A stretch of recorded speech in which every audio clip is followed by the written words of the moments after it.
За сайн байна уу? Мүлжүүлэлттэй булангийн их хүлээлгэн. Тэгээд өнөөдөр студид надтай хамт сэтгэл зүйч Дэнжмаа орж ирсэн байгаа. Тэгээд өнөөдөр ямар сэдвээр ярих гэдэг вэ гэхээр бид сэтгэл хөдлөлтөй холбоотой ярих хийж байгаа. Тэгээд хүмүүс бас наашиж магадгүй нөгөө дандаа хөрөнгө оруулалт яриад байдаг, coin яриад байдаг ингээд яагаад галбараа сэтгэл хөдлөлийг ярихаар болж байгаа. Тэгээд сүүлийн үед ганцхан надад гэлтггүй миний эргэн тойронд байгаа хүмүүс дээр бас ажиглаж байгаа айгуу тийм чухал сэдв маань сэтгэл хөдлөлтөй холбоотой асуудал юм байна гэдгийг айгуух ойлгосон. Тэгээд өөрийнхөө таньдаг хүрээлэл донд манай их сэтгэл зүйч болсон. Монголд айгу мундаг ингээд амжилттай ажиллаж байгааг нь хараад хоёулаа видео хийгээд ямар ч гэсэн өнөөдөр уруудтад оруулаад ирсэн. Тэгээд ярих гэдэг авчихсан байгаа. Тэгээд дэмжлэгч өөрөө хальт танилцуулах хүмүүст. За сайн байцгаана уу. За намайг Эренжмаа гэдэг. Тэгээд сэтгэл зүйч байгаа. За тэгээд практикт ерөнхийдөө сэтгэл зүйчээр ажиллаад 10 жил болсон байна. Тэгээд мэдээж маш олон одоо үйлчлүүлэгчтэй ажиллаж исэн юм туршлага байна. Тийм хосууд, гэр бүл, хүүхэд, өсвөр нас. За тэгээд мөн өнөөдрийн ярих байгаа сэтгэл готролтой үйлчлүүлэгчтэй ажилласан юм туршлага бас хоримтлуулсан өнгөрсөн хугацаанд. Тэгээ өнөөдөр бас та бүхэнтэй бас уулзж байгаадаа баяртай байна. Яг тэгээд яриаг арай цэгцтэй байж магадгүй гэж бодоод миний хувьд нөгөө сайн мэдгүй сэдв болохоор яг нөгөө коллежийн оюутны шиг л хандаад байна л да би өөрөө. Насаараа л бага сургуульд явсан болохоор тэгээд ямар ч нэг жижигхэн презентацтай тэгээд өнөөдөр ямар юм ярих гэдэг нь яг хальт нэг статистик харуулад тэгээд сэтгэл готрол гэж юу вэ гэж яриад тэгээд ер нь яг сэтгэл готрлын шалтгаан яг юу вэ тийм сэтгэл готрлыг хэрхэн хангах вэ? Орчин үед ер нь яг энэ тал дээр яг ямар шүү арга барилууд байдгийг гэдэг талаар бас хад ярьслаа. Тэгээд Ренжмагчийн яг сэтгэл зүйчийн ерөнхийдөө зөвлөгөөг аваад тэгээд мэдээж би бас асуулт асуугаад тэгээд хоёулаа итгэж хүмүүс учраас бидний нөгөө ертөнцийг харах үзэл гэх юм уу линз маань өөрөө бурхантай айгаа холбоотой байдаг учраас бид нараас энд бурханд итгэдэг болон эсвэл юу гэдэг шин зүйлийг ирж хааж байгаа усууд бас зориулаад ерөнхийдөө яг библийн зарчмаас хайлт ерөнхийдөө дуудаж бас ярьж байгаа. Тэгээд энэ маань өөрөө том сэдв учраас бид нараас өнөөдөр бүх зүйлүүдийг олон талаас нь ярьж бас амжихгүй. Тэгээд ямар ч байсан хүмүүст айгуу тийм чухал ойлголтуудыг өгөх болов гэж бас найдаж байна. Тэгээд дэлхийн эрүүл мэндийн байгууллагаас ерөнхийдөө статистик байдаг юм. Тэгээд suicide rate буюу одоо энэ амин хорлолтын түвшин маань яг хэрэг байд юм бэ гэдээ харсан чинь Монгол айгуу сонио айгуу өндөр байд юм билээ. Тэгээд Монголд бол 100,000 хүн тутамд ерөнхийдөө 17.9 хүн амин хорлолдог. Тэгээд эрэгтэй хүмүүсийн амин хорлолт маань эмэгтэй хүнийхээс ойролцоогоор бараг нэг 6 дахин өндөр. Арай 6 дахин арай өндөр шүү. 5 дахин ямар ч байсан өндөр байгаад байгаа байхгүй. Тэгээд энэ нэг бас юутай холбоотой бас сайн мэдэхгүй байна. Тэгээд Монголд бас энэ depression буюу яг энэ сэтгэл готролтой холбоотой эмгэг маань бас 4.2% буюу 117,000 кейс байдаг гэж ерөнхийдөө гарч ирсэн байгаа байхгүй. Тэгээд энэ тал дээр Монгол болохоор гайгүй гарсан. Гэхдээ ямар ч юм статистик бол үзүүлэлтэн дээр нэг эргэлзэх юм байна. Юу гэдэг вэ гэхээр нөгөө статистик үзүүлэлтийг хийж байгаа арга барил маань ямар байх вэ? Ямар хүмүүсийг цуглуулад ямар шиг асуултууд асуусан байна. Статистикийн одоо жишээ хийгсэн арга нь юу вэ те? Тэгээд статистик үзчихсэн усуд байх юм бол нөгөө correlation doesn't mean causation буюу ямар нэг юм дээр хамаарал байгаа гэхээр л тэр маань учир шалтгаан дээр цааталсан байна гэсэн үг байдгүй. Тэгэхээр хит их нөгөө нэг ухаалаг болохгүй хинэх гэл нэг хитрхи статистик яриад байдаг усуд байна бас нэг талаас худлаа байдаг. Тэгэхээр бидний бодит яг амьдрал дээр ажиглагдж байгаа зүйл маань өөрөө юу вэ гэдэг маань айгуу чухал. Тэгээд би бас сүүлийн юг ажиллаж байгаа гэхээр манай сүмд юм сэтгэл готролтой усуд байна. Миний ойр дотны хүмүүс донд юм сэтгэл готролтой хүмүүс байна. Монголд миний хамаатнууд донд юм сэтгэл готролтой хүмүүс байна. Тэгэхээр сүүлийн яхахгүй ийм зүйл их болцсон юм байна гэдгийг бас ажиглаад байгаа. Тэгээд өөрт бас ажиглагдсан юм юу вэ гэхээр бид нар энэ сэтгэл готролтой холбоотой юм дээр буруу юм хандлагатай эсвэл хариу үйлдэлтэй байдаг учраас ийм хүмүүс биднэрт ийм асуудлаа ярихаас айдсан байна гэдгийг би өөр ойлгоод байгаа байхгүй.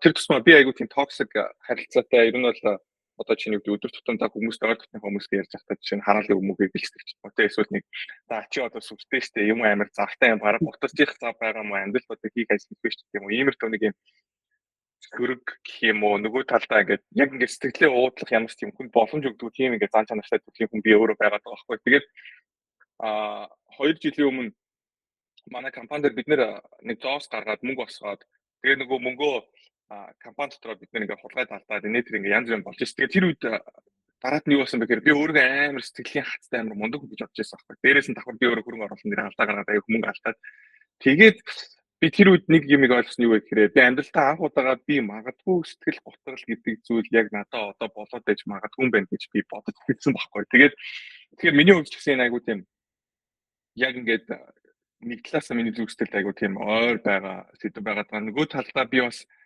эн чинь юу вэ? Би гэлтгүү надаас илүү хүн байдалд усууд байгаа юм. Яг тэгэхээр энэ асуудлаас болоод хүмүүс айгуу амиа ордог гэж байгаа байхгүй. Тэгэхээр юу вэ гэхээр асуудал маань эхлээд явлаа одоо чинь ямар нэгэн байдлаар таны амьдралд одоо чинь нөлөөлж эхлээд тэгээд дараад 8 ороход хүрхүүцсэн юм асуудал байна гэдгийг бид нэр ойлгох хэрэгтэй юм байлээ. Тэгээд гэр бүлийн чинь хүмүүс донд өөрөө бас ийм их асуудалтай байгаа бол энийг ингээд эхлээд энэ асуудал байгааг хүлээн зөвшөөрөөд тэгээд тэндээсээ ерөнхийдөө явуул айгу зөв юм шиг санагдсан. Тэгээд статистикээр бенчмарк нэмэх юм байгаа дүүх нь би мэдээж нэг үеийн салбарын өмч болохоор зөв нийтээс энэ чинь Google тэгэл гараад ирж байгаа мэдээлэл байгаа байхгүй. Аа.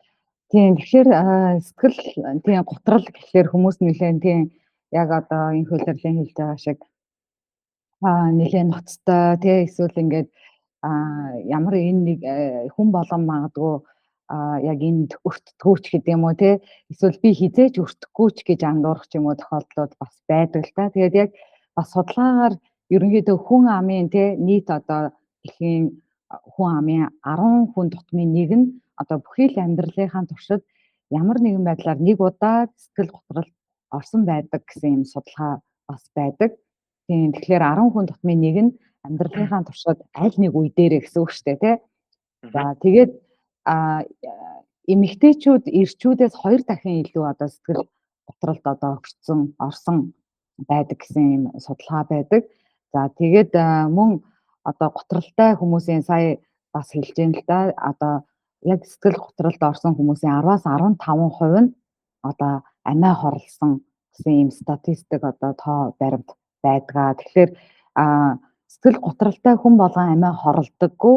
Гэхдээ амиа хорлсон дийлэн хүмүүс нь сэтгэл готролтой байдгаа гэсэн юм одоо тоо баримт үзүүлэлт бас байдаг байгаа. Тийм. За тэгээд зөвөр магадгүй одоо сонсож байгаа үзэж байгаа хүмүүст бас нэмж хэлэхэд одоо эмэгтэйчүүдийн хувьд одоо эрчүүдээс 2 дахин их гэсэн шүү дээ тий. Тэгэхээр эмэгтэйчүүдийн хувьд ямар хүмүүс илүү одоо сэтгэл готролд ороод байна гэхлээр гэрэлтэн за тэгээд 14 наснаас доош насны 3 буюу түүнээс дээш одоо хүүхэдтэй ээжүүд одоо нийтлэг бас илүү эрсдэлтэй бүлэгт одоо хамаардаг. Харин эрэгтэйчүүдийн хувьд юу вэ гэхээр ганц бие эсвэл салсан, бэлэвсэн гэсэн ийм эрчүүд илүү одоо сэтгэл готролд одоо өртөх эрсдэлт одоо бүлэгт хамаарагддаг гэсэн юм бас тоо баримт одоо үзүүлэлт байдаг. За ер нь хүн амыг одоо бүхлээр нь авч үзэх юм бол бага орлоготой бүлэг илүү эрсдэл өндөртэй. За мөн тэтгэврт гарсан, ажилгүй байгаа, ганцаараа амьдарч байгаа эсвэл одоо хүүхэд насндаа маш хүнд хэцүү нөхцөл байдалд одоо өссөн буюу бага насны одоо сэтгэл зүйн зочрол гэмтэлтэй хүмүүсийн хувьд бас илүү одоо сэтгэл готролд өртөх магадлал өндөртэй эрсдэлтэй бүлэгт бас ордог гэсэн ийм одоо ерөнхийдөө судалгаанууд бас байдаг байгаа. Тийм. Тийм ээ. Ямар сони тийм эмэгтэй хүмүүс илүү гутардаг хичээд эрэгтэй хүмүүс нь илүү амиа орлоод байгаа юм шүү дээ. Яг үнэ. Тэгэхээр эмэгтэй хүмүүс илүү сайн эдгэрч чадаад байна гэсэн үг үү? Одоо энэ сэтгэл готрлоос эрэгтэйтэй харьцуулбал яг хоо энэ дээр бас ингээд харилцан ялгаатай зүйл байдаг л да. Одоо эрэгтэй эмэгтэй хүмүүсийн бас нэг гендрийн бас ялгаа бас байгаа. Эмэгтэй хүмүүс илүү одоо сэтгэл санаагаа уудалдаг, ярьдаг, хуваалцдаг тий юу болоод байгаа гэдгээ одоо найз нөхөд эсвэл ойр дотны ах トゥ ч юм уу тий эргэн тойрны хүмүүстэй одоо хуваалцаж сэтгэлээ нээж илэрхийлдэг нь тэдний бас давуу тал болдог. Тэгээд өөрөөр хэлэх юм бол дэмжих бүлгийн туслалцааг авч чаддаг, мэдрэмжээ гадагшлуулцдаг. Нийтлэг одоо эрэгтэй хүмүүсийн хувьд илүү яг одоо Америкт ямар байдгийг мэдэхгүй дээ. Гэхдээ ер нь бол Азийн соёлоор бол эрэгтэй хүмүүс илүү одоо сэтгэл хөдлөлөө айхтар илэрхийлээд байдаггүй. Асуудлаа ер нь өөрөө шийдэх гэж оролддог тий. Ингээд ирэхээр нөгөө илүү дотроо хуримтлагдах ч гэдэм юм иймэрхүү байдал нь одоо хүндрэх тий сэтгэл готрлоо даван туулж чадахгүй байх нөхцөлийг бас бүрдүүлж болно. Бас хоёрт юу вэ гэхээр одоо амиа хорлох оролдлогуудын эрэгтэй хүмүүс илүү одоо дараанд нь хийсэн одоо тий нэлийн юм одоо оролдлого хийсэн гэдэг. Эвгүй сонсогдчихэж магадгүй. Гэхдээ ер нь бол ирчүүд маш одоо найдвартай тий баттай арга хэрэглэдэг учраас одоо амиа хорлох оролдлого нь одоо бүтэмжтэй болчдөг.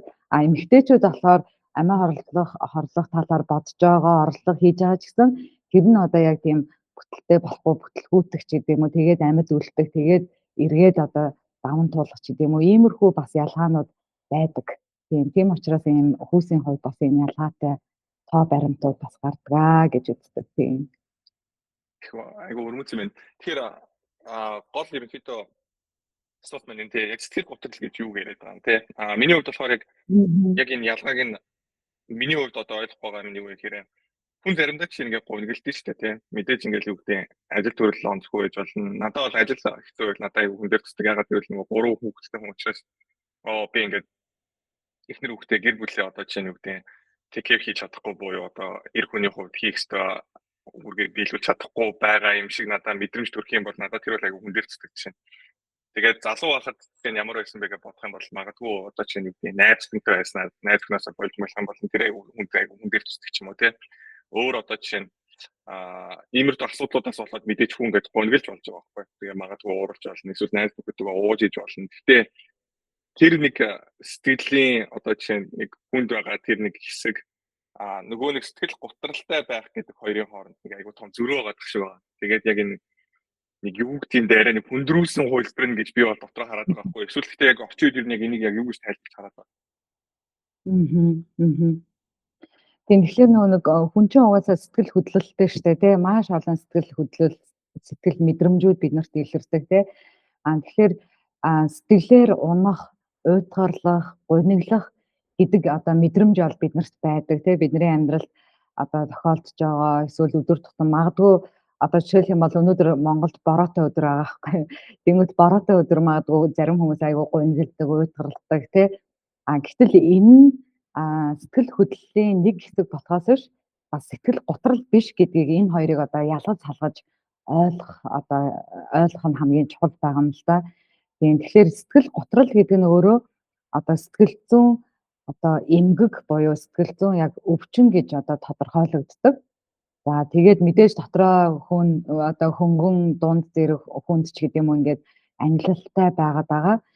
Тэгээд яг хүмүүст илүү ойлгомжтой байлгах үүднээс сэтгэл готрлын яг 3 гол одоо түлхүүр шинж тэмдгийг би бас хуваалцъя гэж бодож байна л да.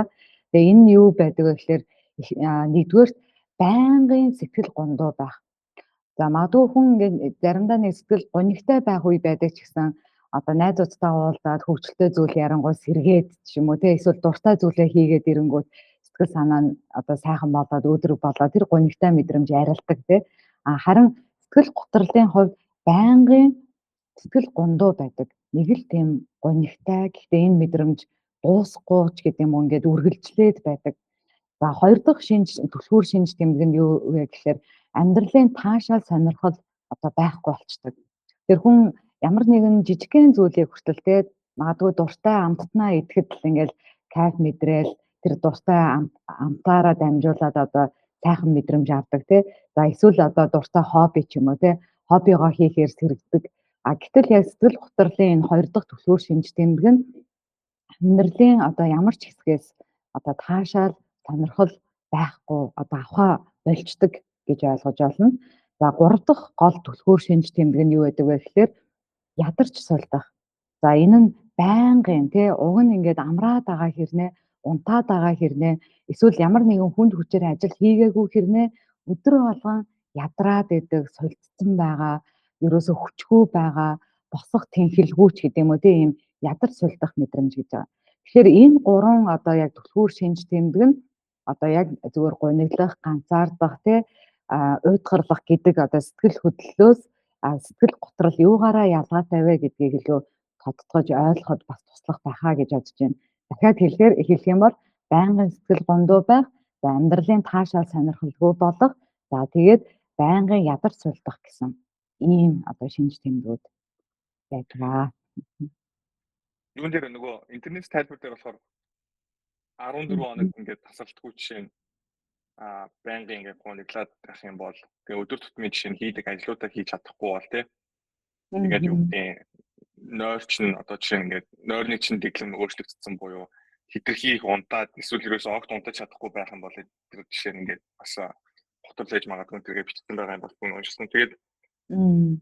дуртай юм enjoy хийж чадахгүй хэцүү юм те. Одоо хүн бас тэгэхэд штэ. Оо чи тэгэл гоё юу гэдэг гоё хоол олоод идчихгүй эсвэл гоё найз нөхдөдөө тоглолт юм уу ч гэдэг юм уу. Тэгэхээр тим юмнаас зүгтаад байна уу эсвэл ерөөсөө л хийсэн ч гэсэн онцгүй байгаа тийм үү. Одоо чи найзуудтайгаа уулзах хүн дуртай байдаг байсан бол уулзаа болоод байна уу эсвэл уулзсан ч гэсэн онцгүй санагдаад байна уу? Мгм. Тэгээ ер нь бол яг энэ сэтгэл готрлын шинж тэмдэг дээр болохоор дуртай зүйлээ хийсэн ч гэсэн тэндээс авдаг байсан тэр сайхан мэдрэмжээ авч чадахгүй байна гэсэн үг Мгм. байхгүй юу? Тийм. Тэгэхээр ямар сони юм бэ те би уг нь ингээд энийг хийж явахдаа өмнө нь ингээл амар аз жаргалтай эсвэл айгүй урам зориг авдаг байсан да гэж гайхмаар тэгээ тэрийгэ дахиж хийсэн ч гэсэн яг тэр өмнөх тэр аз жаргал баяр баясгал те урам зориг авч чадахгүй байгаа байдал гэсэн үг тийм. Тийм ээ, ойлгомжтой. Тэгэхээр өмнөх 3 энэжмаа хичээн хийсэн 3 шалтгаан танд одоо чинь нэг 3 шинж тэмдэг илэрч байгаа юм бол та магадгүй гутарсан хүн байж магадгүй юм байна шүү гэж бас өөрийгөө ойлгох юм. Тэгэхээр надад орчин үед яг ингээд англиад бид нэр ингээд иймэр туршилгаанууд байна гэж хэлээд байгаа болохоор ингээд нэг их болцсон юм шиг харагдаад байна уу? Өмнө нь болохоор бид нар чинь юу гэдэг 20 жилийн өмнө 30 жилийн өмнө магадгүй 40 жилийн өмнө монгол хүмүүсийн сэтгэл готрол гэдэг л тэр ойлгохгүй байсан учраас ерөөсөө энэ дээр ярьдгүй байсан юм шиг надад санагдсан байхгүй. Яг тэгэхээр манай ээж хоёр ахтай нэг ихтэй нэг өсөнд айлгаж дөрвөлээ. Тэгээ манай хоёр ах хоёулаа архиуд байсан. Тэгээ архиуж жагаад хоёул заландаа ингээд өөд болсон. Тэгээд одоо бодох нэ магадгүй манай ах нар ингээд готорцсон хүмүүс байсан юм шиг те. Нэг талаасаа ингээд юу гэдэг эрүүл байхаар ингээд тэр чин гуниглаад амьдралыг нэг туулж чадахгүй байгаад байна шүү дээ. Эрүүлтэй амьдрал туулахаар нэг онцгой байгаад байна шүү дээ. Тэгээ нэг юм уугаад ямар нэгэн байдлаар юу гэдэг энд нь тэр өөрчлөлт ороод одоо жишээ нь юу гэдэг архины үгдэг ямар нөлөөг тэр нөлөөг аваад ингээд мансуураад ч гэдэг юм эсвэл ингээд жоохон хаалж байгальтай болоод тэр үед нь тэр нэг тэр согтуу байх үеийн гэдэг юм уу тэр мэдрэмж нь илүү гоё яваад гэдэг ч юм уу. Тэгэхээр энэ айгүй их уугаад байдаг одоо чинь архинд онцсон усуд одоо чинь гутарсан хүмүүс үү эсвэл энэ дондоо зарим нь гутарсан байж болно зарим нь болохоор цэвэр зүгээр нэг архиндаа дондсон хүн байж болно гэдгээр англигдаад байна. Ер нь энэ дээр яаж явж байдаг. Англитай нэг харахтаа юу гэх юм бэ? Тийм. Тэгэхээр нөгөө нэг яг мэдээж яг донтолтын нэг хэлбэр донтолт гэж одоо хэлнэ л дээ тий архины одоо хамгаалч гэдэг юм уу донтолтын тал дээр. Тэгэхээр энэ болохоор шалтгаануудын бас нэг байх боломжтой. Одоо өөрөөр хэлэх юм бол сэтгэл готролд одоо орох шалтгаануудын нэг байж болно. Бас одоо яг чиний хэлдгээр сэтгэл готарсан учраас тэрийгэ одоо даван туулах арга хэрэгсэл нь магадгүй тэрл тий одоо арх ууж ээж тайвшрах гад ч юм уу эсвэл одоо тэр амьдралын өвдөлт шаналл одоо тэр зүйлээс түр амжирах гад бас архинд донтох бас боломжтой. Тэгэхээр энэ шалтгаанч болж болно эсвэл сэтгэл готрол орсон тэгээд тэрнийх нь шинж тэмдэг болж бас болно гэсэн үг тийм. Тийм ээ. Аа. Окей. Хэдүүлээ тэгэхээр шалтгааныг ерөөхдөө бол түрүүн ингээд баг ерөөхдөө яриад хэлсэн тийм. Тэгэхээр яг одоогийн байдлаар бидний мэдж байгаа яг шалтгаан нь юу юм? Тэгээд ер нь яг шалтгаантай холбоотой л яриа тийм. Би яг нэтээс уншихаар дээр үед болохоор ингээд хүмүүсийн гормоны өөрчлөлт орж ирэхээр ингээд сэтгэл зүйн хямралд ордог байсан байж магадгүй тэр гэж ерөнхийдөө шинжилгээ ухаан бол итгэдэг байсан юм байлээ. Тэгээд орчин үед болохоор тэрийг жоох юм арай баригдмал юм уу гэж бодоод ах шиг байгаа юм тий. Тэгээд яг одоо таны хувьд мэрэгжлийн сэтгэл зүйчийн хувьд ерөнхийдөө энэ шалтгаан гэдэг зүйлийг ярих гэж оролцсон юм уу? Эсвэл ерөөсөө шалтгаан үл хамааран зүгээр юу гэдэг шууд ингээл ийм юм хийх юм бол чи идэрнэ гэж яриад байт юм уу? Ер нь яг энэ шалтгааныг таних гэж оролцдгоо ер нь шалтгаан байдгүй бол ямар шалтгаанууд байдаг вэ? Тийм тэгэхээр мэдээж шалтгаан байгаа одоо ямар нэгэн өвчин өвдөлт одоо бий болоход тий одоо нэг ямар нэгэн шалтгаанаар тэр зүйл бий болж байгаа шүү дээ тий эрүүл хүмүүс ч байна бас өвдсөн хүмүүс ч байгаа. Тэгээд яг таны шалтгаан чинь энэ байна гэдэг ингээ ганцхан шалтгаан бас барих боломжгүй олон зүйл нөлөөлөх бас боломжтой. Тэгэхээр шалтгаануудыг дурдах юм бол одоо жишээлх юм бол удам бас нөлөөлдөг гэсэн нэг юм шалтгаан бас одоо байдаг. Өөрөөр хэлэх юм бол гэр бүлийн ойр дотны тий дунд нь тэг гэр бүлийнхэн гишүүд дунд нь хэн нэгэн одоо сэтгэл готролтой байсан бол одоо тухайн одоо хүн сэтгэл готроллоор одоо өвдөх магадлал нэмэгддэг гэж үздэг. Тийм.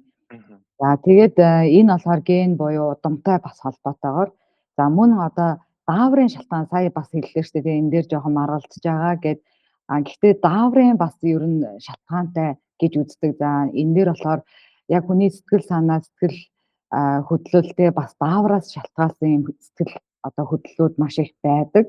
За тэгэнгүүт одоо магадгүй одоо стрессийн одоо даавар хэтэрхий их одоо давмгаалаад хүчтэй тий ялгараад за тэгээд одоо хүнийг аз жаргалтай болгодог тий эстрогены одоо даавар одоо бага ялгарснаас үүдээд ч гэдэг юм уу иймэрхүү дааврын бас нөлөөнүүд байдаг.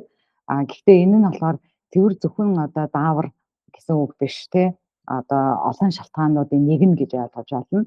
За тэгээд бас мэдрэлийн одоо эсийн одоо дамжуулалт буюу мэдрэлийн эсүүд чинь хоорондоо нейронууд чинь бие биендээ одоо мэдээлэл дамжуулж ийж бид нар чинь одоо юмыг таньж мэдэж тэ бидний тарих одоо ингэж ажиллаж байгаа шүү дээ. Тэгэхээр яг мэдрэлийн эсийн хоорондын мэдээлэл одоо дамжуулж байгаа энэ хэсэг дээр бас ямар нэгэн одоо химийн одоо ер нь л ийм урал явагддаг байхгүй юу тийм мэдрэлийн эс дамжуулалт нь. Тэгэхээр тэнд ямар нэгэн одоо асуудал үүсэх үед те мэдээлэл одоо сайн дамжуулахгүй ч гэдэг юм уу ямар нэгэн асуудал үүсэх бас нөлөөлдөг гэж үздэг. За тэгээд мөн амьдралын одоо үйл явдлууд нөлөөлнө. За гэр бүл салгалт, ойр дотны хүнээ алдах ч гэдэг юм уу те.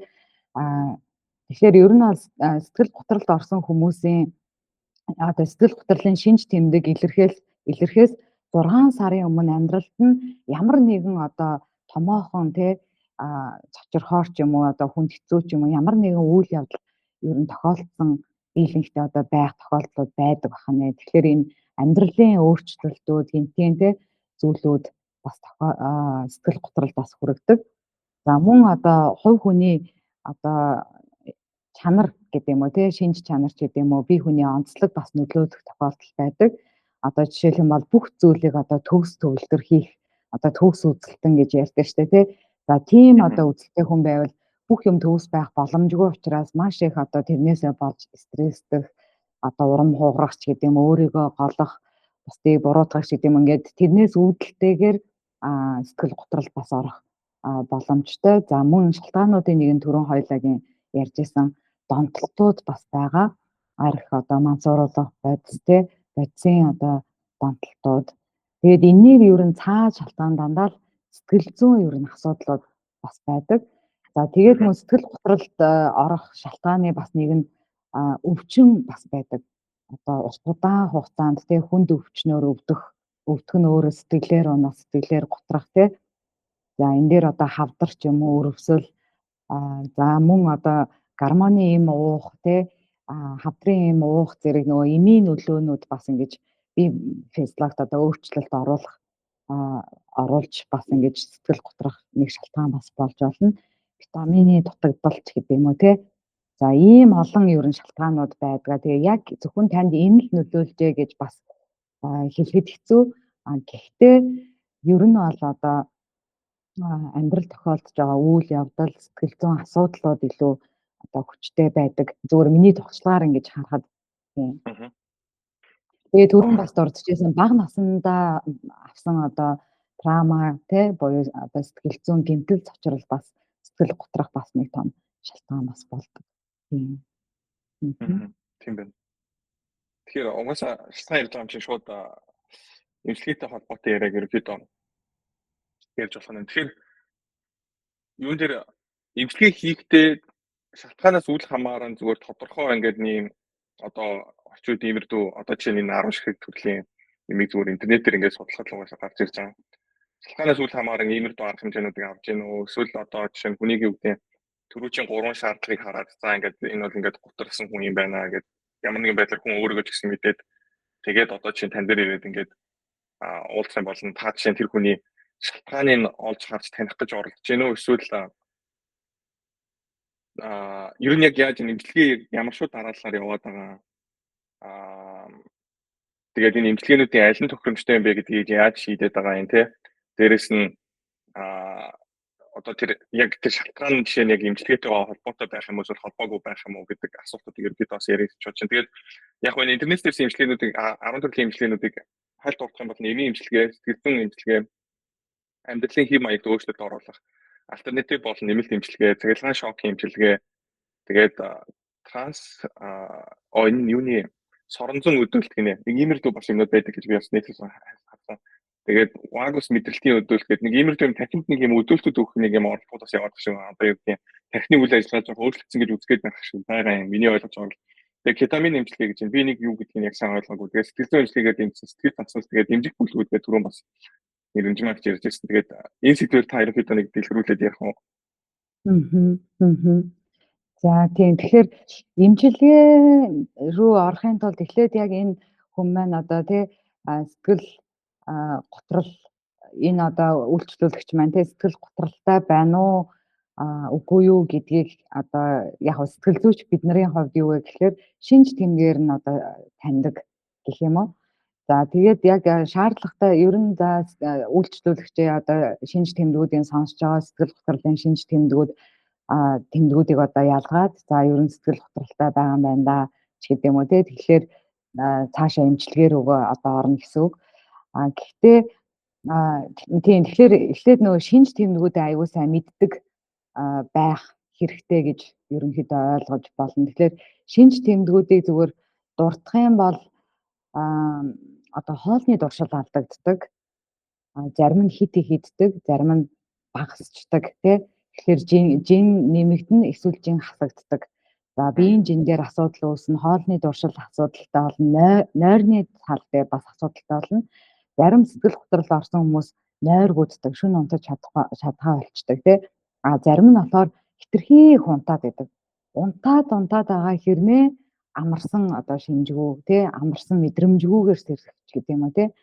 За мөн түрүү нөгөө хэлжсэн нөгөө гол 3 түлхүүр л ерөнхийдөө явж байгаа гэсэн үг байхгүй. Тэгээд ирч хүчгүй, ядрах, тэгээ үн цэнгүй мэд, тэгээ буруутгалыг мэдрэх тий, өдөр бүр өвчтөй байгаа юм шиг одоо ийм мэдрэмжийг авах. За тэгээд эргээд одоо нөгөө ямар ч бүтээмжгүй болно. Ингээд ирэхээр би гэр бүлтэй хэрэггүй хүн байна, би тус олж чадахгүй байна тий, гар хөлтэй эрүүл бүтэн хэрнээ би юу ч хийж чадахгүй байна гэдэг юм. Ингээл буруутгалууд бас нэмэгддэг. За тэгээд үргэлж одоо сөрөг бодлоод орж ирдэг. Анхаарал төвлөрөхгүй, шийдвэр гаргах чадварууд ер нь алдагддаг. За тэгээд байнгын өөхөх талаар одоо бодно. Магадгүй өөхөх талаар төсөөлнө, төлөвлөн тий. За бүр одоо хүндрээд амиа хорлох орлого хүртэл хийх эрсдлүүд одоо гардаг. Тэгээд энэ шинж тэмдгүүд одоо үйлчлүүлэгчд маань хэр зэрэг илэрж ийн гэдгээс шалтгаалаад за энэ хөнгөн байна уу, дуун зэрэг байна уу, хүнд байна уу гэдээ одоо харна. За тэгээд эмчилгээний тал дээр болохоор мэдээж бид нар одоо сэтгэл зүйчд учраас сэтгэл зүйн одоо зөвлөгөө талаас тий, зөвлөгөө засал тал дээр одоо илүү мэдээж эмчилгээг санал болгоно. Одоо яг ялангуяа сэтгэлийн ер нь бол дийлэнхтэй энэ сэтгэл зүйн асуудлууд чинь яг олон шалтгаантай байдаг. Гэхдээ дийлэнх нь яг юм харилцаанаас үүдэлтэй тий, хүн хоорондын харилцаанаас үүдэлтэй сэтгэл зүйн одоо гэмтлүүд үүссэн байдаг тий, харилцаа мэдрэмж. За тэгмүүд тэн дээр нь одоо хурж эмчлэхийн тулд яалтчгүй юм харилцан яриа буюу тий энэ зөвлөгөө засал бас хэрэг болдог.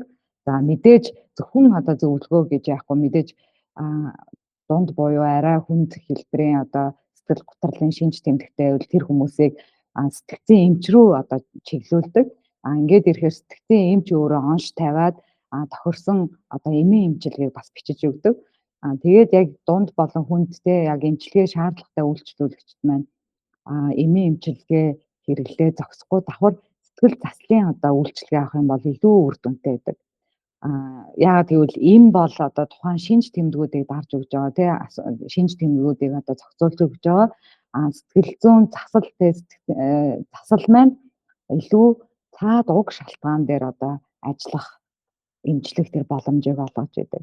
Тэгээд мэдээж нөгөө түрүү хэлсэн чинь эн чинь нөгөө гормон байгаа, тархины бас ийм үйл ажиллагаатай холбоотой тий, мэдрэлийн одоо эсүүдийн одоо энэ холбоос ч гэдэг юм уу, энэ химийн уралтай бас холбоотой зүйл учраас витаминыг бас санал болгодог. Тэгээд мөн тусгал хөдөлгөөн маш чухал байдаг. Тийм. Мгм. Тийм Тийм ээ. гих мэт тийм тэгээд тохируулаад ерөнхийдөө зөвлөгөөгөө өгнө. Тийм. Тийм Мгм. ээ. Энд дээрээс угаасаа тэнийхээс дадлаад дахиад зөндөө ярих юмуд угаасаа байгаа юм. Тэгэхээр Мгм. ямар тохиолдолд ерөнхийдөө сэтгэл зүйч хэрэгтэй байдаг юм? Одоо жишээ нь аа за би ингээд өөрийгөө жишээ нь ажиглаа гэж бодъё л доо. За надаа ингээд жоох асуудал байна. Одоо жишээ нь энэ бичлэгийг бид нар юу гэж бодох вэ? Тэр яг ингээд сэтгэл готролд орцсон байгаа. Эсвэл өөрийгөө орцсон байж магадгүй гэж бодож байгаа усуд үзэж байгаа гэж бодох юм бол энэ хүмүүс одоо асууж иж магадгүй. Тэгээ за ингээд яг имчилгээгээ чи ингээд 10 чагсаалт хийгээ харуулцлаа. Ингээд мэдээд ийм л туршлаганууд байд юм байна гэдэг энэ одоо сэтгэл зүйч юмч маань ингээд ярьлаа. Миний хувьд одоо чинь би яг одоо эндээсээ би яг юу хийх ёстой юм те. Яг өнөөдөр жишээ нь би юу хийх ёстой гэж хүн бодож иж болно шүү дээ. Тэгэх юм бол мэдээж төрөх юм за ингээд сэтгэл зүйч ярьж байгаа юм чи би сэтгэл зүйчтэй уулзах ёстой юм болов те. Эхнэр бид хоёр нэг яг ярьдгүйсэн баг. Манай тэгэл хараа чи сэтгэл зүйчтэй уулзах гоё даа тэгэл наваа тэнгуут нь би болохоор дотроо миний хувьд сэтгэл зүйчтэй уулзна гэхээр надад нэг тийм намайг хүнд уулз гэж хэлэхээр надад доромжлол шиг сонсогдсон байхгүй. Одоо юу гэдэг те Мгм. би юу яриад байгаа юм баг л би хүмүүс зөвлөгөө өгдөг болохоос биш хүннээс би зөвлөгөө аваад ах хүн биш гэдэг юм уу. Тэ нэг иймэрдүү нэг надад нэг тийм дотроос нэг юм шижгийн цухууж гаж ирэх гээд байгаа байхгүй. Тэгээд хүнд ер нь яг хизээ сэтгэл зүйч хэрэгтэй юм. Сэтгэл зүйч хүн болгонд хэрэгтэй байд юм уу, үгүй юм уу гэдэг дээр ерөнхийдөө бас яриулна. Аюу тийм чухал юм болов уу гэж байна. Мгм. Зөв зөв. Тийм тэгэхээр нөгөө нэг бас эн чинь нийгэмд тогтсон хандлагатай бас холбоотойгоор тий сэтгэл зүйн зөвлөгөө үйлчилгээ авна гэдэг нь одоо би аюу сул дорой болчихж байгаа гэсэн үг юм болоо гэдэг одоо тий нэг тогтсон хандлага байгаа даа штэ.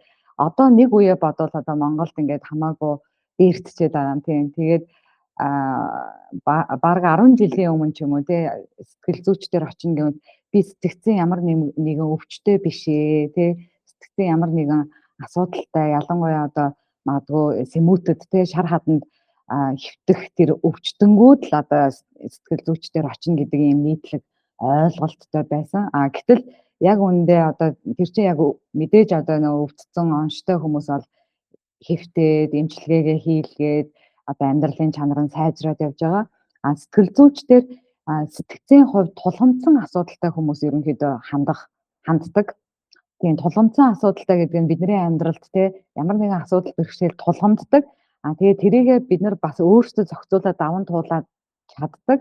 Гэхдээ магадгүй зарим нэг тохиолдолд те даван туулахад бэрхшээлтэй байгаа бол одоо асуудалтайгаа ганцаараа нүүр тулахад те яагаад ч юм янз янзын аргаар оролдоод болохгүй байгаа бол яалтчгүй мэрэгжлийн одоо тусламж үйлчилгээ авбал илүү үр дүнтэй цагийг хэмнэн ирээдүйд гарах одоо гарт хохирлыг харин ч илүү одоо багасгах боломжтой байдаг байхгүй юу. Тэгэхээр сэтгэл зүйн одоо тусламж үйлчилгээ аваагүй урт удаан хугацаанд явж маш одоо их одоо зүйлийг алдснаас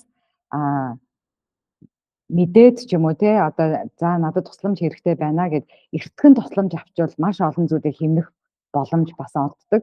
Тэгээд би түрүүн бас нэг хальт хэлжсэн. Ер нь бол одоо сэтгэл готрол гэдэг маань болохоор яг сэтгэлийн тэр гүнд байгаа яг асуудлууд л одоо дэвэрч гараад тэгээ шинж тэмдгээр нь л бид нар одоо таниад байгаа. Гэтэл шинж тэмдэг дээр нь ихэнхдээ одоо хүмүүс ажиллаад яг уг одоо үндсэн шалтгаан руу ороагүйгээс болоод тэр нь одоо тавьдаг байгаа тэр өвчин нь. Тэгэхээр хэсэг хугацаанд гайгүй болчиход хүмүүс би эдгэрчлээ, би зүгээр болчлоо бүх юм сайхан байна гэд ингээд цаашаа явдаг. Гэтэл уг шалтгаан нь одоо арилаагүй тохиолдолд дахиад л өвдөнө. Дахиад л ямар нэгэн асуудал бэрхшээл ирэхэд бүр тэрнээсээ илүү дордож, бүр илүү хүндэрч тэгээд энэ давтамж нь удаашрах тусам одоо олон дахин болох тусам магадгүй жилдээ нэг удаа одоо өвддөг магадгүй нэг сар ч юм уу за 2-7 хоног өвддөг байсан бол тэр давтамж нь ойртоод тэгээ бүр одоо амьдралын бүх хэсэгт нь нөлөөлөх эрсдэлтэй байдаг. Тэгэхээр ер нь бол уг үндсэн шалтгаантайгаа л илүү тулж ажилласаа. Мэдээ шинж тэмдгийг дарах нь чухал яаралтай арга хэмжээ. Гэхдээ та сэтгэлийн яг угт байгаа тэр асуудалтайгаа нүүр тулж ажиллахын тулд одоо сэтгэл зүйч, сэтгэл засалчтай уулзах нь маш одоо чухал тус олноо. Тэгээд сэтгэл зүйн ямар нэгэн асуудал бэрхшээл нь дийлэнхтэй одоо бас түрүүн би хэлжсэн харилцаатай холбоотой хэн нэгэн хүнтэй харилцаатай холбоотой байдаг. Тэгэхээр харилцаан донд үүссэн одоо өвдөлт шарахыг харилцаа аюулгүй ихтгэл даасан юм харилцаанд дээр гаргаж ирж ийж одоо эдгэрдэг. За тэгэхээр тэр ихтгэл даасан аюулгүй харилцаа хаана бий болдог вэ гэхээр одоо сэтгэл зүйчийн өрөөнд ч юм уу те сэтгэл зүйчтэй харилцаа нь бас бий болох боломжтой байдаг. Тийм.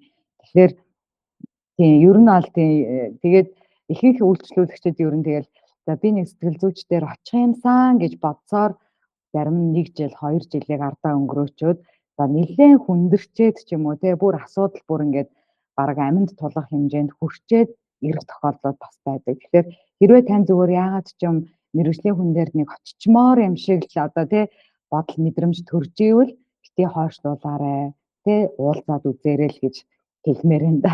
Ер нь бол юу юм бэ штэ.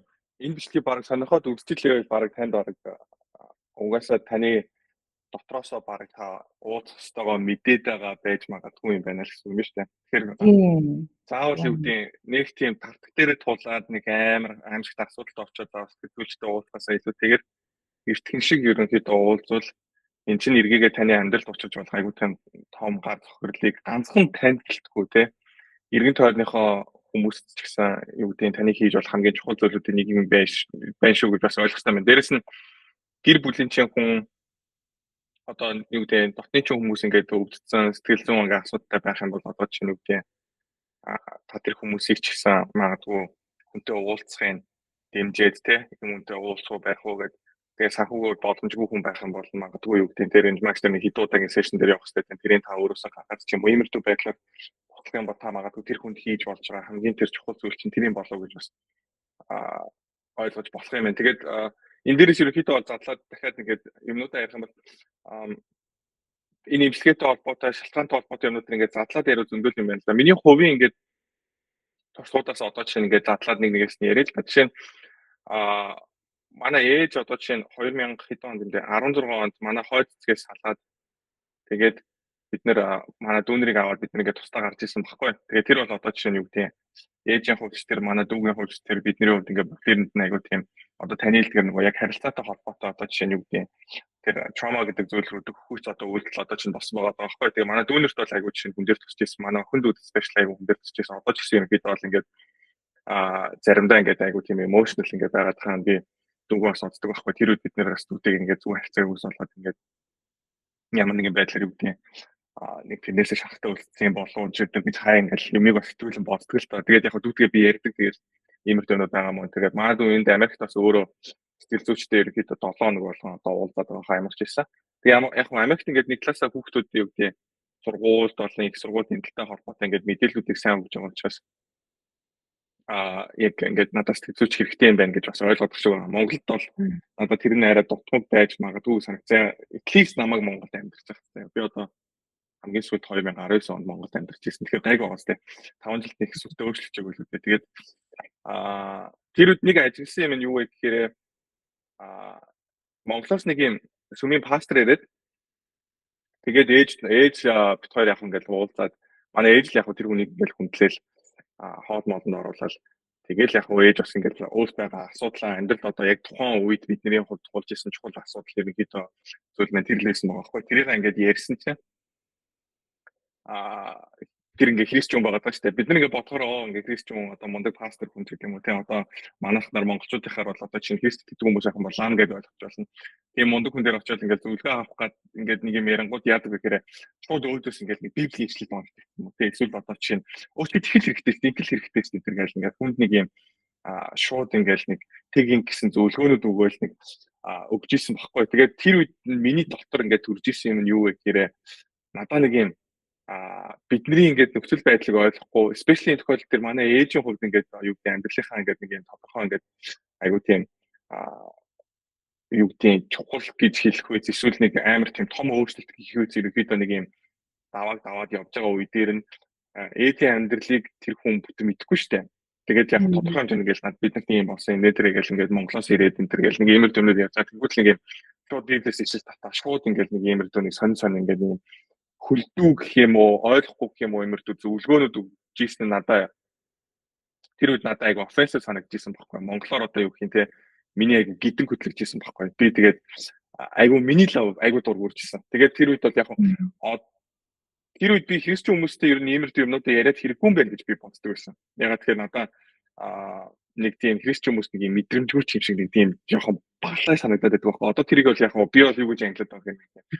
Toxic төрлийн христчэн хүмүүс гэж ярих гэдэг байгаа. Нэг юм юу гэдэг те ингээл ёс зүйн хувьд ингээл өөрийгөө нэг юм өндөр тавьцсан. Би одоо бурханд итгэдэг одоо би библ уншдаг гэхээр л одоо жишээ нь юу гэдэг энэ хүмүүс бол одоо нэг юм арай нэг надаас нэг доогуур те одоо эдгээр бол ингээл юу гэдэг сүнслэг хараанд сохолцсон одоо ингээд юу гэдэг те нүгэлтэд живж байгаа нөхдүүд би бол одоо энд одоо би мөнгөгүй ээж бол нэрх мэдлгүй ээж болно. Гэхдээ би бол одоо те бурхны хаанчлалд одоо байр суурь эзлэх хүн ч гэдэг юм. Тэ нэг иймэрдүү ингээд нэг юм юу шууд тэгээд хэлэхгүй ч гэсэн биднес нэг иймэрдүү нэг хөгийн хандлага байдаг юм шиг надад санагдаад.